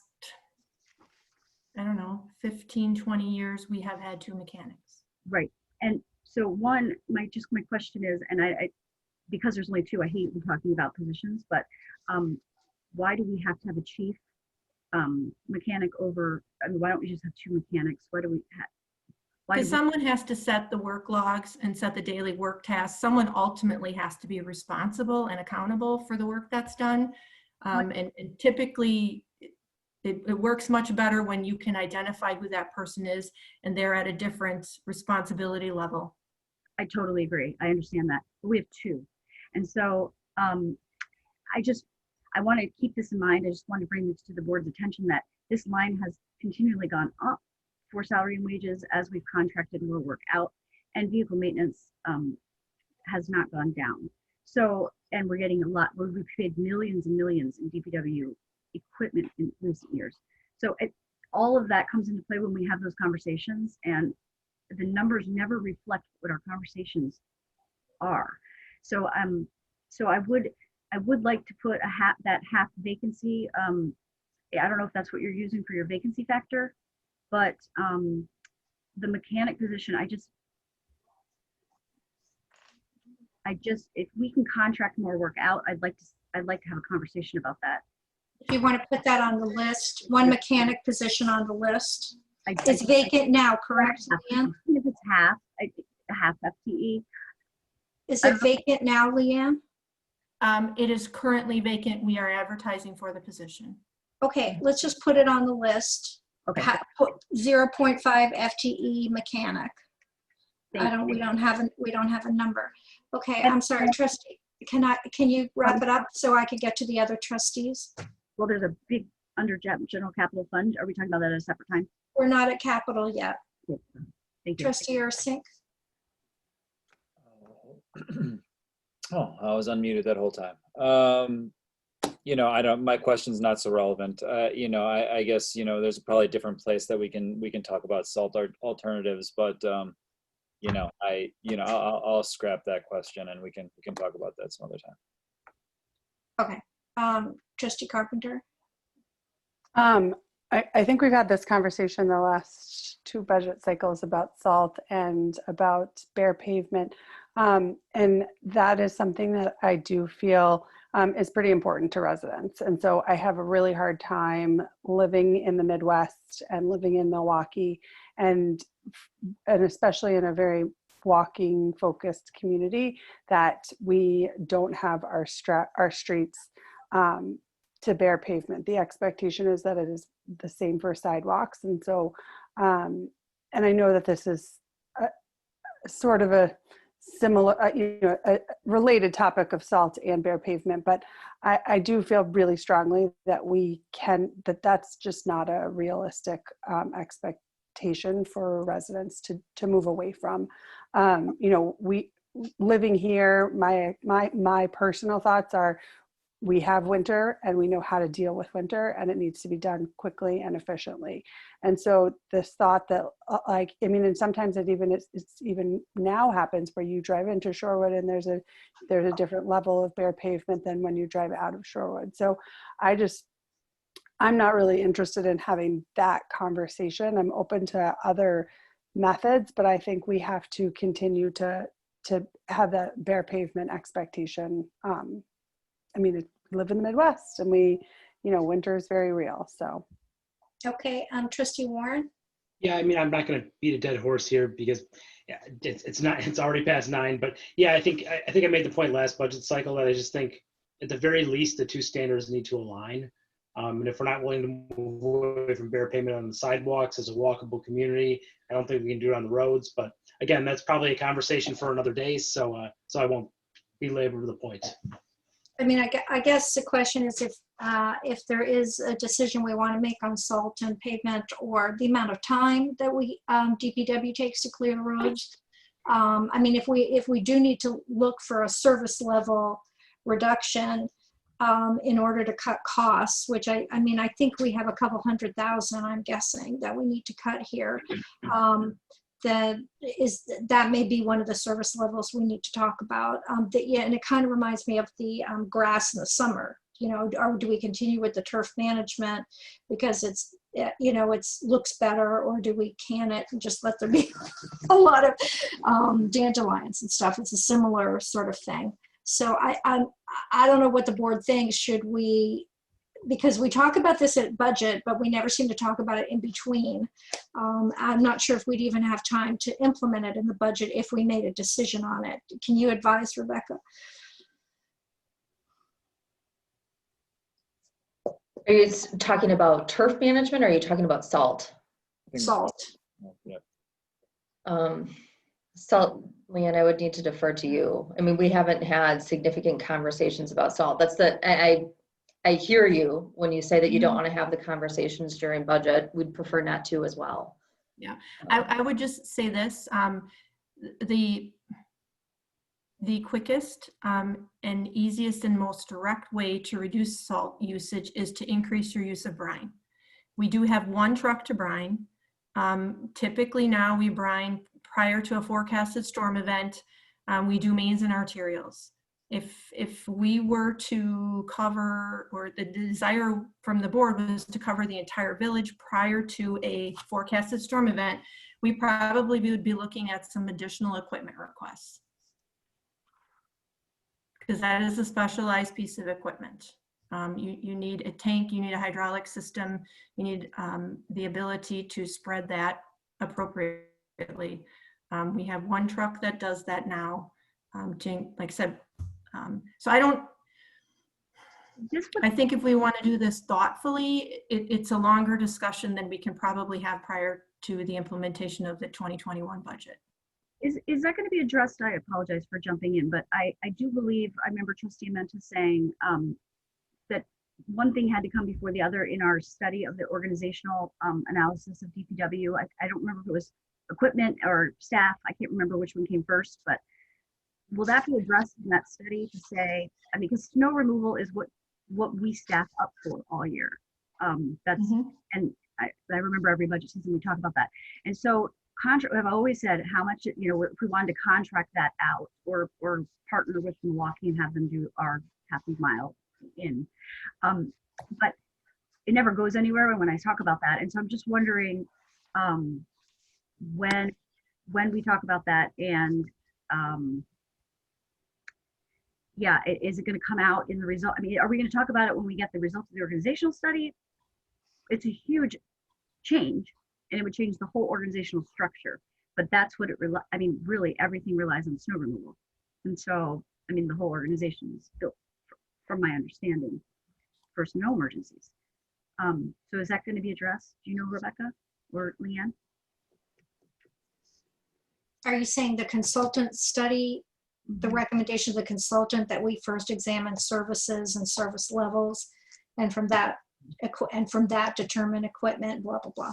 Yeah, because Leanne's been saying we need new equipment. And so, but again, we may not need, snow removal is tied to other things, and so is garbage disposal. And so every time we have a discussion, we can't do anything. And that's why we hired the consultant. So I'm just wondering will that study tell us anything about making changes to service levels or contracting out? Well, you've already received the final copy of that study. Right. I mean, I just don't remember talking about that. I would defer to Rebecca, but I would say that from my read of that study and those recommendations, a review of winter operations wasn't one of the primary recommendations. But I would defer to Rebecca to answer your question. You are correct in that a review of the winter operation was not a specific component of a recommendation. However, they did suggest that we go back as a group and evaluate some other areas of potential service level improvements, but winter operations was not one that was at the top of their list. Okay, and I've always asked, have we asked Milwaukee? Sure. About sharing services. Okay, Trustee Ursink. I apologize for stepping out a little bit, but I wonder if we can focus this conversation a little bit more. I feel like we're getting kind of stuck in weeds here, and it's 9:15, and it feels like we're getting to a very unproductive point with this conversation. It's just we're talking. We're just talking, and we're not getting anywhere like on these specifics. I wonder if there's a way to focus us a little bit more here and get through some of this that we need to get through. Specifically. If you're done with salt, could I move? I would like to put the organic collection carts on the list of possible review. I just wonder if we, it seems to me people who really want to do the composting would probably be willing to pay the $60 a year for the cart, or the $60 per cart. It's just, we gave up, we're not subsidizing Bubbler anymore. And I think it's worth another look-see. We did have a long discussion on that, and are we locked into a contract by any chance? Sorry. What line is that? Where is that exactly in the budget? It's in the capital. It's in capital. Oh, And 6,000 for the organics collection carts. And Well, you I are, mean, okay, so we'll get to that in capital, but one question I had related to that was, we should be seeing reduction in tonnage as more and more people are composting. So are we programming that into the budget? Disposal fees are actually doubling. You know, I don't have it with me. At the end of the second quarter of the year, I did a quick takeoff of the amount of refuse that was diverted with the compost collection, and then all the costs of the program. And I guess it's not something you would notice in the budget. It's a minimal savings. Okay. Can I ask- Trustee Ursink? Just a quick note on, you know, the bins for compost. I was speaking with Melissa last month, and she said that we are the only community that she knows of using the carts that we're using. She would recommend us going to a more standardized version of that compost collection cart that are much cheaper. So we kind of have the highest end option that are actually kind of a little bit more difficult with all their machinery. You know, and I asked why, and you know, she didn't know why. I do. I can tell you, those carts were selected at the beginning of the program because they have locking lids.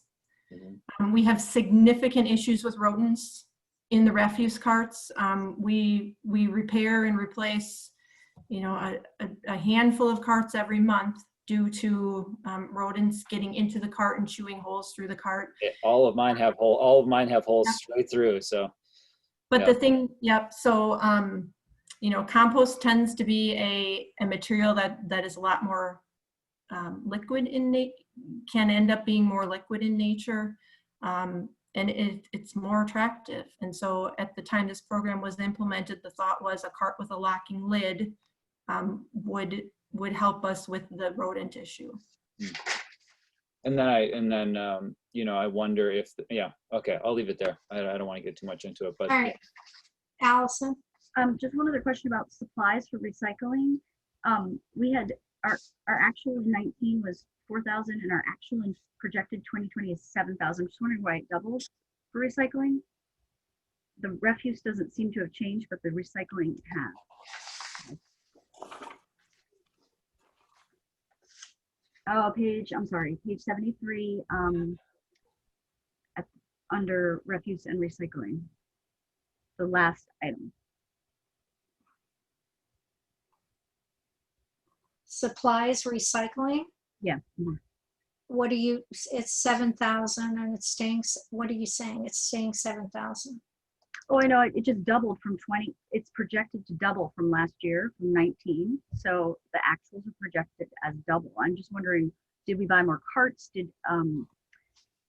What is causing that increase of $4,000 or $5,000? Yeah, $3,000. And we're continuing it. So it must have been like a change in material or contract or something. Or maybe 19 was abnormally low. As far as the 2020 projected, I would believe at this point, absent any specific information that we were going to be under budget, we project budgetary levels. Current trends are below that, and we can certainly update that at the end of the year. I mean, there's currently $2,000 have been spent, but I think a big part of that is sometimes what carts, Leanne? Is that No, what a lot of that? No, actually, that is entirely electronics recycling fees. Electronics? Yep, and we certainly should reevaluate that based on the new contract that we just implemented. So we'll definitely take a look at that. I would expect that number to go down. We can do that as a staff update if that's all right with everybody. Yeah, sounds good. Trustee Carpenter? Are we moving on to capital? I just have one more question. Okay. Okay. On So on disposal fees, we're going up from 324,000 to 335. Is that because of the cost per ton or increase in tonnage or tipping fees, or what accounts for that increase? I believe we estimated a 1.5 contractual increase. Okay. And that is, well, that should work out, shouldn't it? Yeah, so that's about what we estimated. That's based on CPI.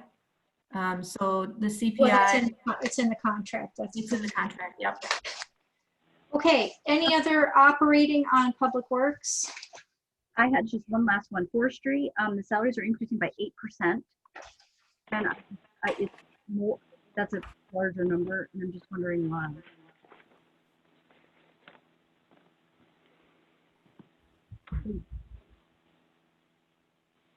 Well, again, I can tell you that this year we do have 2 brand new forestry personnel on staff. And their wages have been added to the general mix of employees, and we look at our trends and Did we increase their salaries from the older staff? No, I would say that, oh, I'm sorry, Mark. Go ahead, Leanne, if you have some more specific thoughts. Yeah, I mean, as you know, and I know Mark has explained and explains much better than I do, those hour allocations are typically based on rolling averages. I think you're seeing an increase in that only because we have paid more and specific attention to forestry over the last year to 2 years.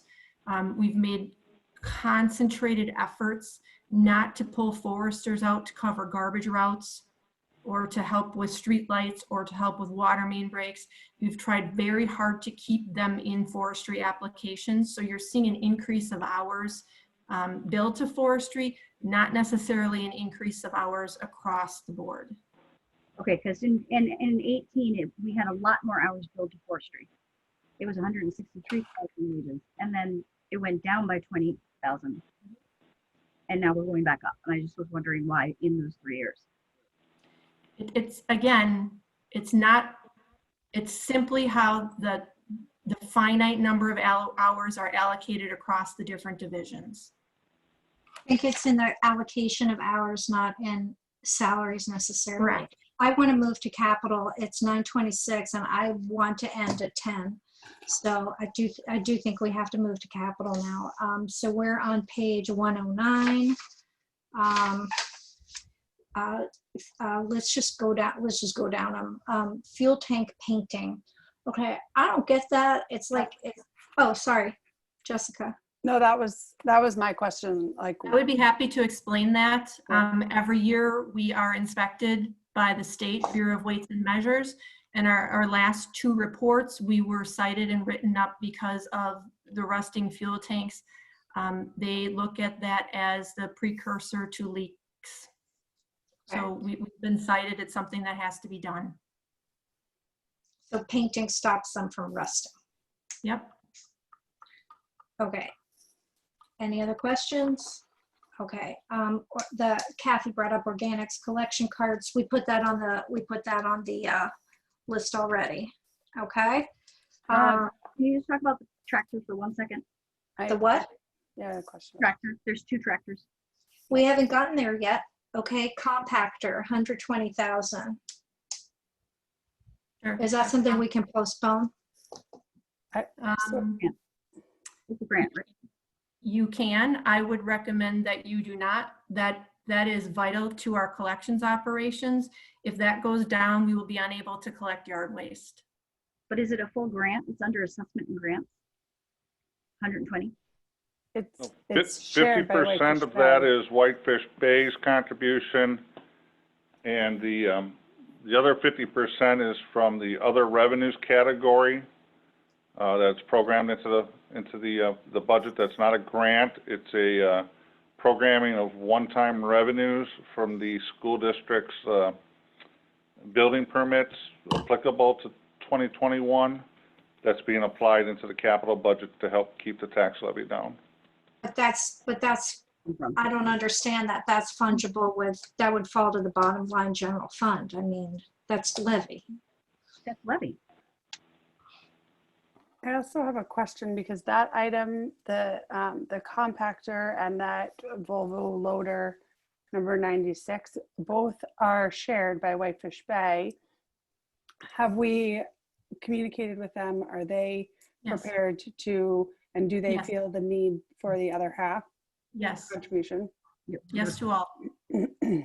But can you explain that again, Mark? Because if it's not under tax levy, and it's not under, I see the word other, but the other is tax levy. No, the front end of the actual budget has tax levy, it's got state shared revenues, it's got grants, it's got other revenues. What we've done is we've programmed in the windfall building permit revenue from the school district construction into the capital budget in 2021. Levy though, it falls under revenue. It falls under. It's a general fund revenue. It would be like when Metro Market came in and we exceeded the permit revenue that year by a lot, and you gave us this whole, like you'll get a write-up of the reason why the building permits are so much bigger, that line.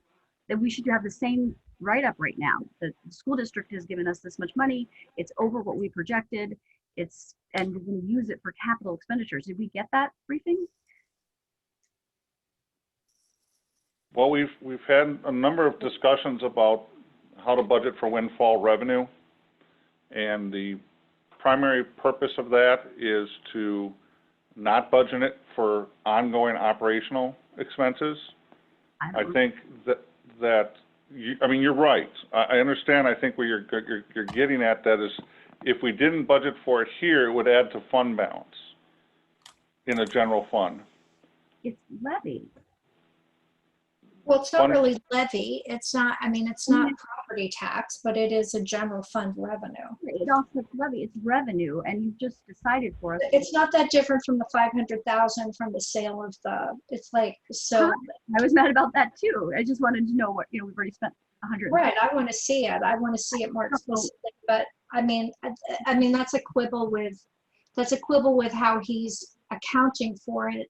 Let's talk about, does anyone want to put that actual expenditure on the list, or are we okay with spending $200,000 for the compactor and the loader? I think they both for the compactor. I think they both need to go on the list. I think they both, because they fall under grants, I need to know how they could have an impact on a tax levy if we didn't purchase them. It looks like we're purchasing them through a grant. Is the loader also that money from the permits, or is that something else? Yes, it is. Okay, all right, we'll just put them both on the list. Okay, then, can I add another one to the list? Sorry. Well, Jessica, are you just gonna put everything on? No, I'm not. I just, the tractor, the next tractor, what is it called? Vehicle 102. Yeah. So if that, I shouldn't say I want to put on the list. I have a couple questions about it. So if that's used primarily for beach cleaning, I'm just struggling with spending that much money on a beach that's shrinking, and the only beach, that only little parcel of land. If it were other uses for it, I maybe could get behind it, and especially just in this year is so tough to be able to be spending money like that. So is that really the only thing it's used for, is for Atwater? That is really the only thing that it's used for. Yeah, it's the only vehicle that we have that can work through the sand with the beach rake behind it. And is that, Trustee Stokbrand, kind of what you were getting at? Not specifically, but I would agree with Jessica. I think it should go on the list. Okay, Trustee Ursink and then Trustee Warren. Can we put a plow on that and plow everybody's sidewalks? What? You can do anything. It's not, that's not for free. Okay, so maybe we can get people's sidewalks done. All right, here we go. Okay, Trustee Warren. Am I off mute? Okay. Yeah. I agree with just quickly. I agree with putting the tractor number 102 on the list. My only question was as regards the compactor and the loader. Given that it's a half and half expenditure, and if we say that we're not going to do it, does Bay just not do it? Do they buy it and hope we'll reimburse them in the future? How does that work? Do they just back out? Nothing would happen. Okay. So they just say we're just not going to put up any money. They're going to pull back whatever they're going to put up. What? Say that again. So in other words, if they approved the funding for this, they would just pull it back if we said no. That would be my assumption, yes. You mean the 3,000? I apologize. You mean 3,000? No, he's talking about the compactor and the loader, $200,000. Oh, our shared services is what you're talking about. Yeah. Okay, And I assume we do the same. Sorry. Right. Yep. Right. Okay. I mean, just understand that those are necessary for core service delivery. Yep. If those items go down, we're not collecting yard waste and we're significantly impacting refuse on the loader.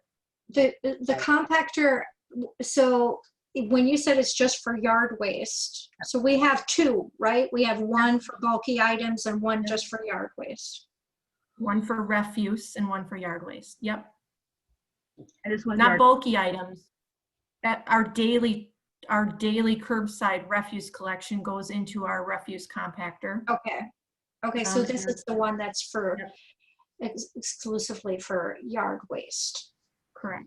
And typically what we do is whenever we install and implement a new or purchase a new compactor, we automatically change that one over to refuse so that the older of the two is always yard waste, because it does not get the heavy use that refuse does. So we do that to prolong their lives. How old is the other one?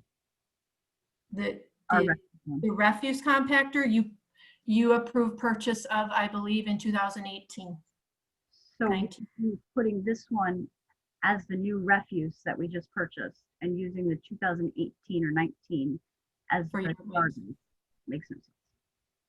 I just want to make a note that this seems like a really critical sort of purchase here, and it seems to be, a pretty good deal and very needed for the community. So I just want to say that I would 100% be in support of these two things. Okay, any other questions, or can we move on to the V-Box Salter? I mean, again, I wish we could talk about salt, because this would also affect, it would affect our operating budget and our capital budget. And if we never talk about it, then we get to budget and we don't have an option, and we have to keep budgeting the way we've always done it. So I'm not sure how to. The only way to eliminate this equipment purchase would be for us to stop salting entirely. This is the only thing you can use to salt. But you said you send out all these trucks all at once. We do, but this is a frontline salter that has a hole rusted through the conveyor. But there must be multiple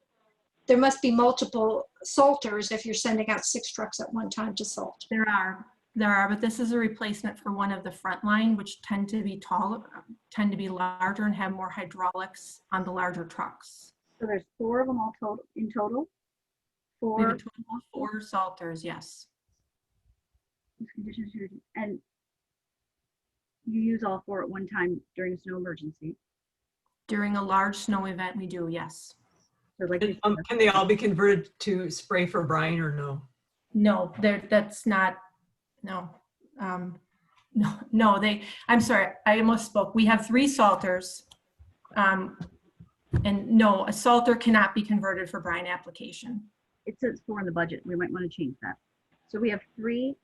And can I just ask how many times we used all 3 at one time this year during last winter operation? Off the top of my head, I couldn't answer that question, but I can certainly consult our records. That would be great. Just maybe over the next years. I want to put the salter on the list.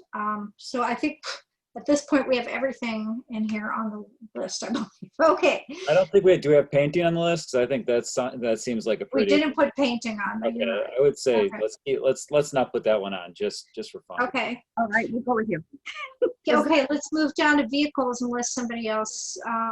So we have 2 vehicles. One was a carryover from 2020, which I believe you mean you had proposed it in 2020 and the board chose not to purchase it in 2020. Is that correct? No, that means that we had ordered it and it's not gonna get delivered until 2020 in all likelihood, so we're carrying over the reserves from the 2020 budget to 2021. Okay, That would okay. be, make the expenditure, it matches the budget. So it has been budgeted and we budgeted it last year, it just isn't showing up and we're not paying for it till next year. Or we That's correct. budgeted it in this current year. I mean, I'm sorry. Okay, so we do have then actually one replacement for truck 56. How many dump trucks do we have? I can't remember from our conversation last year. We use them for snow plowing, I know that. We have 6 dump trucks 6 total. And of varying sizes. and how many are frontline for snow removal? Well, we would have 2 frontline salters. And then when we're doing major plowing operations, all 6 of them would have plows and would plow. How old is When this? not used, I'm sorry, when they're not used for plowing, they are used for forestry operations and utility operations. I mean, but are all, I'm sorry, you said there were 4 of them total? There's 6. There's a total of 6. 6 total, but I mean, we have the 6 for the snow, right? I mean, if it was just forestry and utilities, we wouldn't need. How old is this truck? 56 is a. Is it 56 that is the 2005. 2005, thanks. I mean, I don't want to put it on the list, but it's a really big item and now I've lost my place. So we get state aid for this? state aid helps us to offset tax levy? Is that correct? I mean, we just utilize it where we can. Yes, that's my understanding. So it can go for I would put it on the list. Okay. I'll put it on the list. It's exactly 15 years old. I mean, it may be one we just have to wait another year on. Okay, that's 170,000. Okay. Okay. So you could use that 170 to offset tax levy, correct? In some fashion. Right. Okay. Okay, so now we have facilities. I do want to point out that we can postpone some of these to our next meeting. We don't necessarily have to get through everything tonight. What do people want to do? I say we skip large construction projects. We defer that to another. Now. Then we should. But do building improvements, just skip large construction? Oh, so skip everything on page 110, but finish page 109? I think we get, I mean, I feel like we can do that. We can do that, okay. Okay, let's keep going. All right. Are we on 110? Okay, I was just looking at the text. We're gonna, so if everyone agrees, we'll finish page 109, but we'll defer page 110 to our next meeting when we have resource center, library, blah, blah, blah. That's not too detailed of a meeting. Yeah, Wes. I agree, but I also want to do I was going to put the village hall roof trim on the list. So Maybe we should just put everything on the list and save ourselves some time. Okay. Administration at some point is going to have to tell us which one out of the list they think is the most necessary. You know, if it's Yeah, I mean.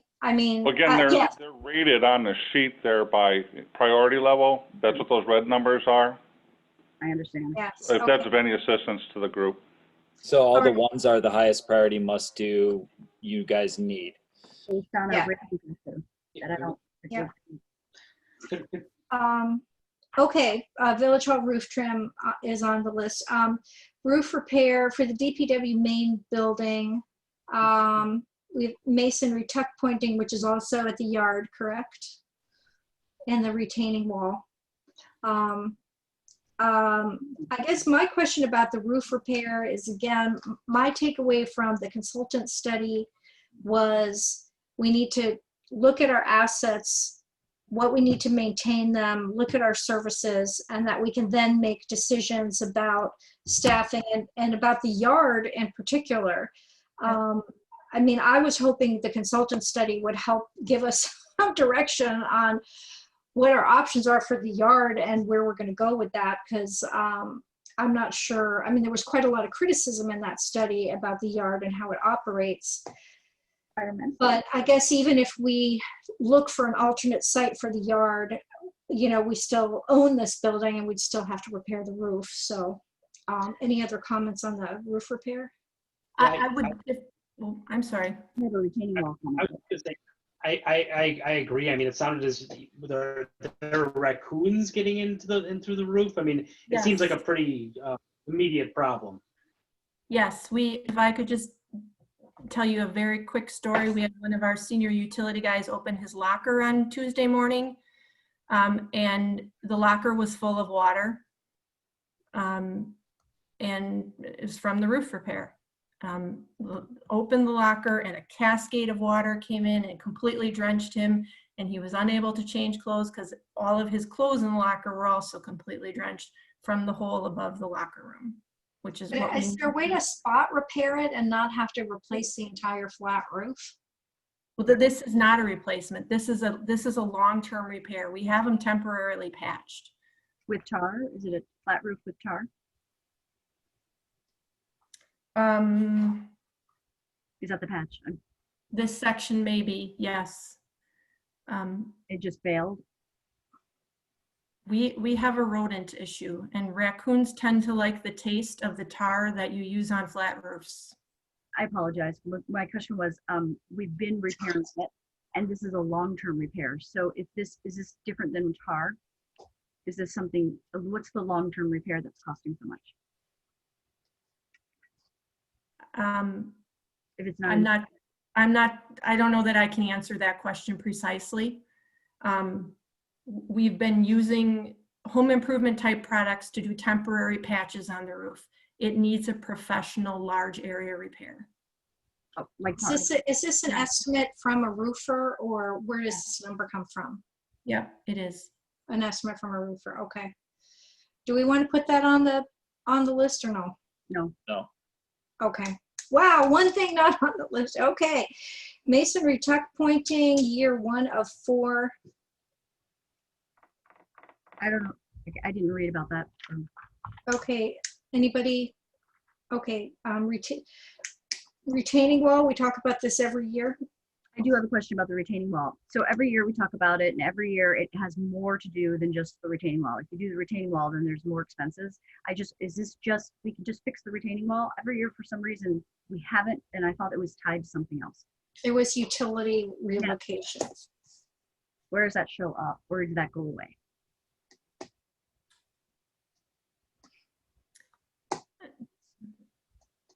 This is an estimate based on our understanding of what it will cost to construct a single retaining wall and remove kind of the hodgepodge of walls that currently exist for all of the private properties on the east side of the DPW lot. But there's a reason we haven't been doing that every year. And it was tied to something else. It was like Trustee Amenta might have a better memory than me. I thought it was tied to utility, like the power lines that were there. There was some issue with the power lines. That will be an issue we will have to work through. My recollection of those discussions is it was simply an item that you chose not to fund because of the continuing, what are we going to do with the yard? That wasn't my reason. It was tied to something else that was very expensive. So as long as there's no other. I apologize if it was your, okay. I don't know. But it's not tied to any kind of utility relocation. I can't speak to why you didn't vote for it. I don't know. apologize. I'm Maybe asking- we need to go back and relook at the proposal for the yard, because I remember the cost being there for the utility relocation also. So can we just review, put that as a note to review the cost and what that cost relates to? Thank you. Um, We'll put it on the list. Is that correct? Do you want to put it on the list? Yes, Yeah. yes. I want to make sure it's the only cost that's related to that. I mean, want to be sure that, I mean, if we wait too long on a retaining wall, we may have a problem of it failing. So I would like to, I mean, we have waited several years on this one, so I'm a little nervous about that, but it's on the list. So could you maybe speak to, when we come back to it, Leanne, to its, how Yep. close it is to failure? Okay, thank you. Failed. Anything else on the retaining wall? Okay. The emergency generator, I understand for the computers. And I understand we could, I mean, I just think, I'm not sure that we need, for the Senior Resource Center and the library, I understand we need something for their computer systems, but in terms of keeping the lights on and having emergency, I mean, it's not like it's not like it's an emergency operations center or a police station or fire station or something like that. So $75,000, I would like to look, how much of that could we, if we just wanted to keep their computers from, you know, shutting down due to a power, how much would that cost as opposed to an entire emergency generator? How do we have $75,000 in reserves? Can you answer that question first, please? Sure. I'd be happy to jump in if you want me to, Leanne. I love living the generator saga at the village. So, okay, so brief recap. There has always been a generator over at Village Center. We just went through a diagnostic process to assess exactly why it was placed in, well, I don't know what it's connected to at this point in time. We are now evaluating with Peeper Power how much more additional load we can take on that generator. One of the reasons why we're looking to do that is because we want to assess and ensure that what we have there can be sustained through that generator. The reason why we needed to assess that is because we weren't sure it was being used to the maximum of its capacity, and we want to see how much it can power within the scope of that building. Over at Village Hall, we discovered during the construction this year with the fire station that there was like well, we always knew that there was a 1950s or earlier generator in the basement of that, which was a really, just a very, in my opinion, a dangerous backup generator because of its age. When that was disconnected, the village was informed that it was actually the backup source of power for the Village Hall that no one had really understood was still occurring. So in this situation, and in looking at our internet connection, what we're evaluating is two things. Number one, we want to try to see how much load we can put on the Village Center generator. The reason why we're looking at that is because I would prefer not to buy a generator for Village Hall. Now, this, the majority of all of our IT is spread out through our internet connections between our different buildings. That main internet connection comes into Village Hall, which means Village Hall needs to have power in order to provide internet feed and connection to our servers to the remainder of our facilities. Village Center has a generator and it's currently backing up our servers. But if the internet connection goes down, our servers having backup supply power doesn't render that communication bridge operable to the rest of our buildings.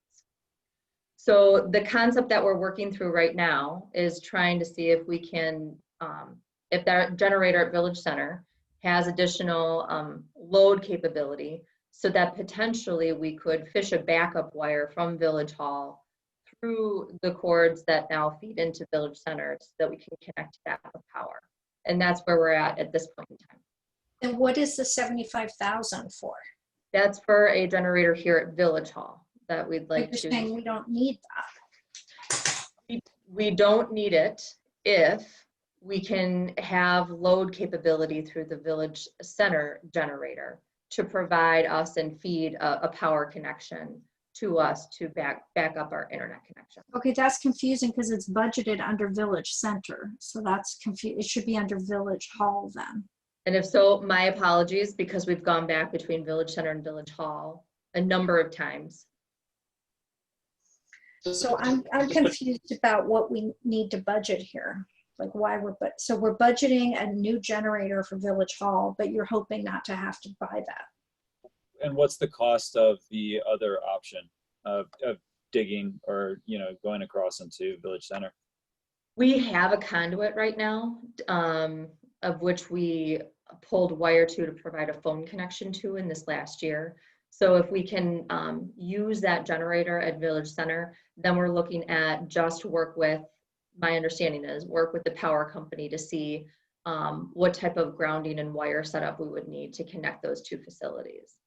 But a cost that would be less than what we're looking at here. So that's like significantly less or, mildly less? I haven't heard any estimate from Joel, but I would anticipate significantly less. Okay. Which is why we are strongly pursuing that option. And when do you think you're going to know if the Village Center generator will work? I know Joel is on vacation this week. We just had the statistics provided back from Keeper in terms of exactly what was being fueled from that generator. So I anticipate when he gets back, we are going to have the next conversation with Piper about how we can proceed and what more we can put from a load capacity on the generator. Okay, President Rozek and then Trustee Warren. Thank you. In general, it's funded out of capital project reserves. And last year, when we were at budget, we had like 33,000 left or something ridiculously low. Where did all the reserves come from? I think that's the $500,000. It's in here somewhere, isn't it, Mark? Yeah, if you look on the bottom right corner of page 107, I have a box that shows with the receipt of the payment for the North Shore Fire Department facility, police department, the old police department facility, where that reserves is kind of accumulated in this budget. I understand. And the reason I ask is because the board had talked about when we received that $500,000 or when we made the sale, that we were going to have a discussion about whether we wanted to put it in and use it solely, like make a policy where we would utilize that windfall for green energy or projects in the future. And one of the green energy projects I remember discussing last year was Village Hall Center. We were doing the upgrades to the Village Hall Center. The fire station was talked about. We were talking about the roof and electrical and solar power. I don't understand how we went from that to staff making decisions about where all of our reserves go from windfalls. And in quite honesty, I just want the board to understand that, because we could utilize those funds for anything, or we could save them for something that the board really feels strongly about. But instead, just know that they are budgeted here. Well, absolutely, absolutely. And in agreement with your point, absent the board actually engaging in that discussion, I added a box here to be very transparent and clear on where we currently would stand if the village board wanted to approve the funding in the budget as it was presented. So I don't in any manner want to constrain or give the perception of constraining the board to exercise its options. We're just trying to give you the most information available absent any other direction from the board. So the way we have it here, the administration is recommending utilizing $350,000 of $500,000 windfall on other capital purchases. That's what's laid out for us here, is that correct? Because it says the balance left over will be $150,000. And if I could clarify, the police organizational review we've discussed coming from capital reserves, Atwater Beach as well. In the past, we've discussed parking and transportation coming from that. The Village Hall generator is one that was an issue identified due to the fire station renovation. I mean, I just simply don't think that we've discussed it at a great level in the last several years. And for operational purposes, it's something that I so apologize. Every time we talk about a study, like the transportation study, I always assume we're talking about general fund reserve, not general capital reserve. And that's my mistake. Because we are allowed to only use general fund reserve for a few things, one of which is studies, and the other is debt payments. And I think that's it now. And so every time we talked about studies and we were substituting money, that's where I personally, and it was my mistake. So I apologize for that. But so just moving forward, there are some new expenses then. Absolutely, and that's, I guess, why I'm talking about things like the generator and probably boring you at this point, but I'm happy to answer any of those questions at a future point in time. But I'm hoping that won't be necessary. Like legal costs, hearing costs, what was that related to? It says 88, sorry, the reader is 88,000. Right, in the process of negotiating and closing the deal with North Shore Fire Department, the village had to carry a significant amount of operating costs for the fire department utilities. We had to carry some legal costs to help the board reach the best possible understanding with the North Shore Fire Department. And none of those costs were budgeted, so they become applicable against the sale of the property. So that first 88,000 gets you down to a net proceeds if everything else were gone. Wow. So it would have been so we basically got 410,000. Wow. I mean, there are legal costs for that negotiation were like $40,000-$50,000 that we paid Bruce, what's his name? Bruce Block. Was it more in the end? It was an insane amount of money that we spent. But you know, that's water under the bridge. I mean, I'm not sure what we can do about that now. Are we putting the generator on the list and moving You along? want to put that on? Okay.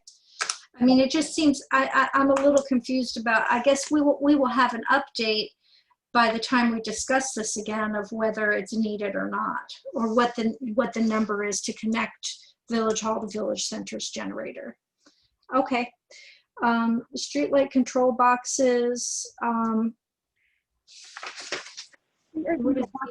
Bonded.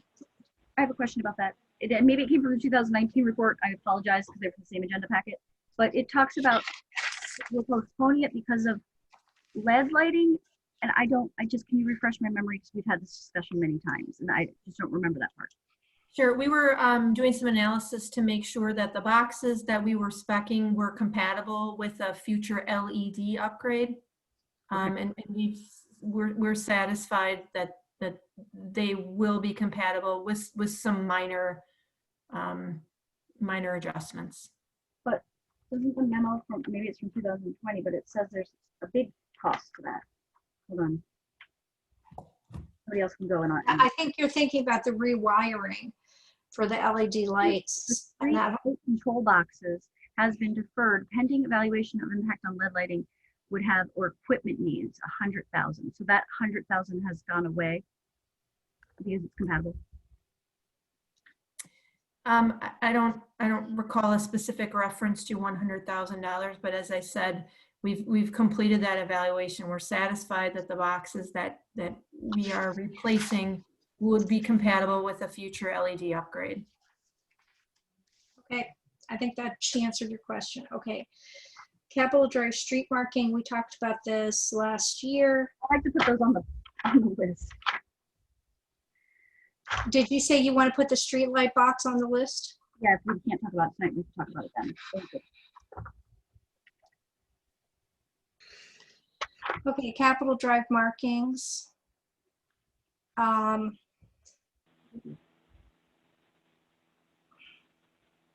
Did we defer these last year? Yes. Yes, remember we talked about it, and then when we adopted budget, there was a motion to put it back on. You guys were at the school board, and don't you remember that final budget? Yep. You and Jessica were gone and had to I recall it. It's quite dramatic. Yeah, it was the last one. Oh, I remember. I was there. That was a good one. here's my issue with the Capitol Drive street markings is like Capitol Drive is not in the greatest shape. Like I can see street markings like on Lake where we just redid the road and it's all nice, new and clean. To do street markings, I mean, I know it's a safety issue to some extent, but it's entirely a safety issue. Yeah, that's their entire purpose. But I'm saying, have we seen an increase in safety incidences? Oh man, Capitol Drive is terrible. I live a block up from Capitol, and it is, you know, it's pretty bad. No, Is it pretty bad from the markings, or is it pretty bad from like the condition? I think that just the just I think with fresh markings, I think there's more of a visual of you know what people should be doing and how they should be driving. Right now, it seems like, you know, a little unruly on Capitol. So I have a question. There was a discussion from the transportation and parking study that we would remove a couple of crosswalks on Capitol. Yeah. Would this remove those as part of this? No. That's a good question.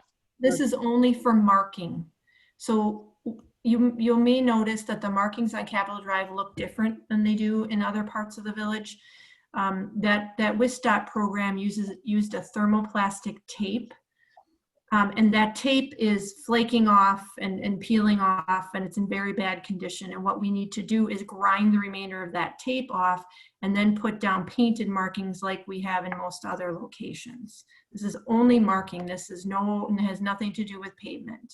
What I'm saying is if the studies show that we're not supposed to use two of them at one intersection, why wouldn't we just not paint the second one? Just because the curb is there doesn't mean we have to paint it as a safety. You know what I'm saying? You could almost deter people from using both crossings at the intersections if you didn't put the safety stripes there. Or why don't we We're talking implement about Capitol. That wouldn't be a deterrent at all. People cross where they want to cross. Right, but we have the parking, we have the study, and he recommended only allowing one crosswalk at intersections and blocking off the other crosswalk, and that would, of course, that was counter to what the school safety consultant said, but whatever. But I mean, so why would we not go forward with implementing what the transportation study said to do on Capitol? I see these as two entirely separate issues. The recommendations from the traffic or the transportation study require capital improvements. They require pavement removal, curb replacement. This is simply replacing existing markings, stop bars, lane dividers, turn arrows. Those are really two entirely separate issues. No, I don't see them as separate, because if there is two crosswalks that we would like to de-emphasize, if the board would like that choice based on the consultant study, then we wouldn't want to paint them. We may want that choice. And so how much would we save? If there is $1,000, a couple hundred. Oh, so that's minor. There's Yeah. 3 markings. Okay.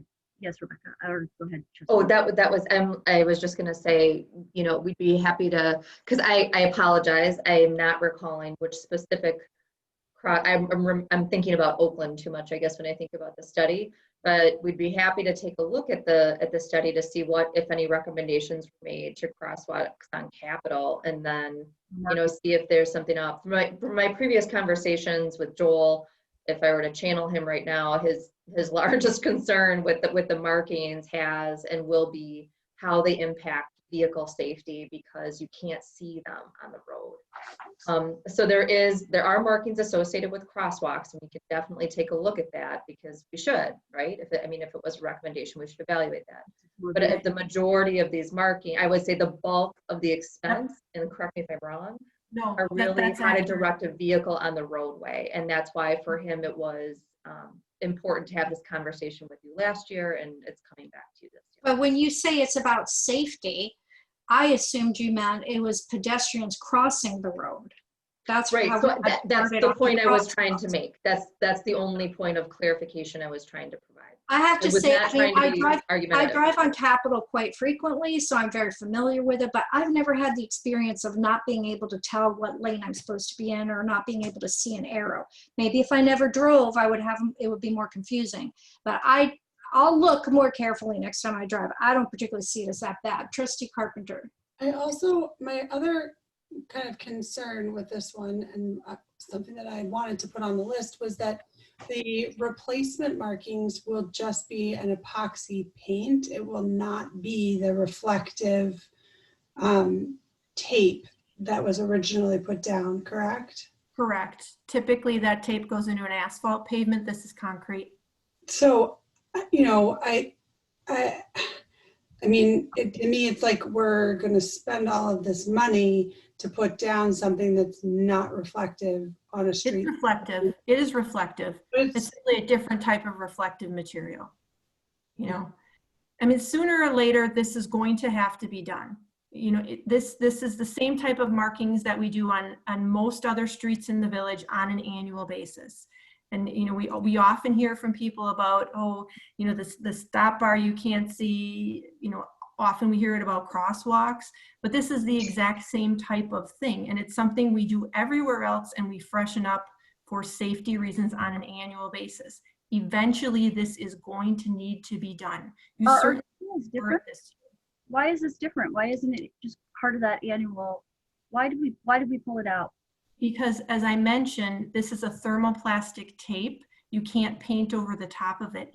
The failing tape needs to be removed and ground off, and then we can paint it. And from there, we can go to the every year that makes it capital rather than, oh, I see what you're saying. So that makes it capital rather than operating? I defer to Mark on why it's classified as capital. Yes, this is not a regular maintenance. This requires a street improvement. It's like you say, the added cost is significantly attributed to the removal of the pre-existing tape. Once that's done, it becomes part of the normal maintenance cycle that DPW will administer in its through its operating budget. It doesn't, it's levy no matter where it is, so it doesn't really matter, but I agree, I don't see it as really as capital, but whatever. So did the state put this in? It was the wrong thing to put in, and we have no recourse because we have to now grind it out because it's failing? I wouldn't say it was the wrong thing. I think it was, at the time, it was a newer product that they were evaluating, and this was a place that it was chosen to be evaluated. It's 10 years old. We don't get 10 years out of any other marking that we have. Right, but we also don't have to grind it out. I guess I'll put it on the list. Yeah, it's on the list. I mean, I want to point out that we put almost everything in capital on the list. Oh, man. So, Like an okay. hour of putting things on a list that we're just I know, gonna and talk I about wanted another to, part. Let's just talk about it all at some other point now, you know, it's like. I know, I wanted to end at 8 and it's now after 10. So we actually don't have too much levy left on page 110, but let's just leave it for next time. I didn't expect that we would make a ton of progress tonight, and we didn't.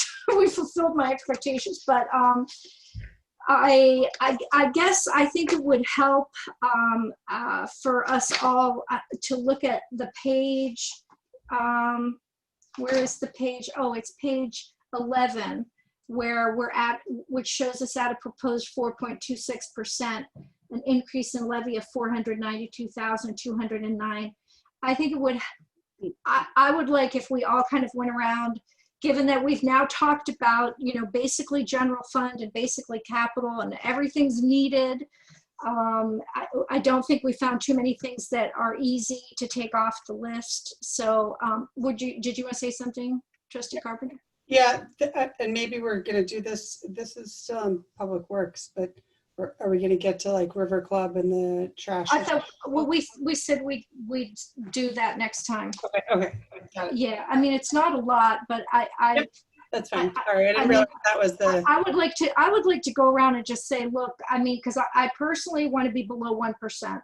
That's where I personally want to be, and I'm saying that to give staff an idea of where we'd like to end up, and for them to have an opportunity to come back and tell us how to get there.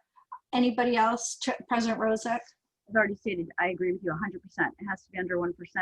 This is a pandemic year. But I might have missed it, and I apologize for that, but I had requested that worksheet, it's just a one pager so that I could fill in, like, as we start putting things on lists, we can get down to the percentage we wanted. I think it was a one pager that we used 2 years ago that worked pretty well. So you want Mark? Yeah, that'll come at budget wrap up. Could you send that out sooner just so we can utilize it or while we're looking at the budget? Does anybody else? Okay, so you agree Yes. with under 1%.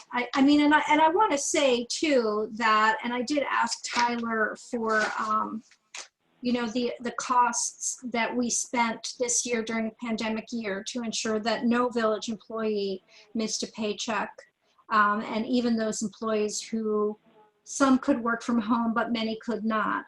And I don't think any of us hesitated. Not everybody was on the board at the time, but when this came up last spring, none of us hesitated. We didn't want, you know, nobody lost their health insurance. Nobody lost any income. And the board made a commitment to do that for village staff. Why? Because we value village staff, we value services, and we, you know, that was not something we were going to consider. But at this point, you know, I think of a friend of mine who is a single parent, a renter, works in town as a hairdresser, and her income has been severely impacted by COVID. She's supporting a son who's still in school. You know, I mean, there's real job insecurity, financial insecurity, healthcare insecurity on the part of many, many people in town. And as much as I know staff looks at the decisions we make sometimes as being not supportive, and I just want to emphasize, I feel the board has been absolutely supportive through COVID, but we do have a responsibility to people in town who are not having their income continue, and to talk about a 2, 3, 4% tax increase in this pandemic year is, you know, I personally can't do it. So I just wanted to state that's where I am. Anybody else? I would like to be somewhere between a 1.5 max increase for very similar reasons. I just think that there's, you know, we have a ways to go with 12.8% unemployment in the state. You know, we as a community may be a little bit more fortunate than that, but there's still just a lot that's unknown right now economically. And I just also knowing that the school district is going to come in potentially at a 3.9% increase. I just don't think that as the number one issue that we've heard from residents is taxes, that in this year we can turn a blind eye to that. So I can chime in too. You know, I'm always hesitant. It's my cautious nature, but I'm always hesitant to kind of pin down to a number without, you know, I think it would be very helpful to get the worksheet, what we put on the list, realizing it's almost everything, and then kind of work through what we, based on the conversation tonight, which I think has been, you know, I understand we put everything on the list, but this has been super productive in terms of getting kind of perspectives. So I really want to work through that. I mean, ideally, I agree with Jessica, you know, ideally we land somewhere around where we landed last year, which I think was 1.46, 1.48. I think we're somewhere in that ballpark. So that's kind of what I'm thinking. But again, I'd really like to work through that spreadsheet and kind of figure out what we have based on page 11. And again, this has been a really helpful discussion tonight. I'm getting tired, so I'm repeating myself. But Yeah, Trustee Ursink. Yeah, I have to say that being, you know, this being my first budget, is fascinating. You know, I've really enjoyed this conversation. I'm grateful to be at the table and to be going through all of this with everybody here. And I value everybody's, as much as I wanted to focus the conversation, I value everybody's kind of opinions and their knowledge base. I think it's fantastic that everybody's so committed to making this village both a better place, an affordable place to live, great services. Like, we're all trying to work at this big picture here, and I really value and appreciate that. Personally, as far as a number, it's really hard for me to, you know, put a number on any of this. I just want to make sure that we're giving the village exactly what it needs to survive and maintain its sort of, its status. I think a lot of the visual sort of things help our village. If we have to cut certain places, I think restriping, doing the grinding and restriping, I think is incredibly important. It's about having that facade when people come into our village. You don't want to start to see things fail, because that could then negatively affect, property taxes, eventually people moving in. I think we want to keep everything surface looking as good as we can. But I do value this conversation. I don't necessarily have a number. I'd love to, really go through, drill down into everything, and, hopefully, I just look forward to helping in that process. So. I'll just throw in, I'm looking at about a 1%, but I'm willing to work with people who want less and people who want more. The big issue for me is equity. And so we all know that if you want to move to Shorewood and you want to build wealth through home ownership, it's home price and taxes. And if we really want to diversify our community, we need to do what we can with the tax rate.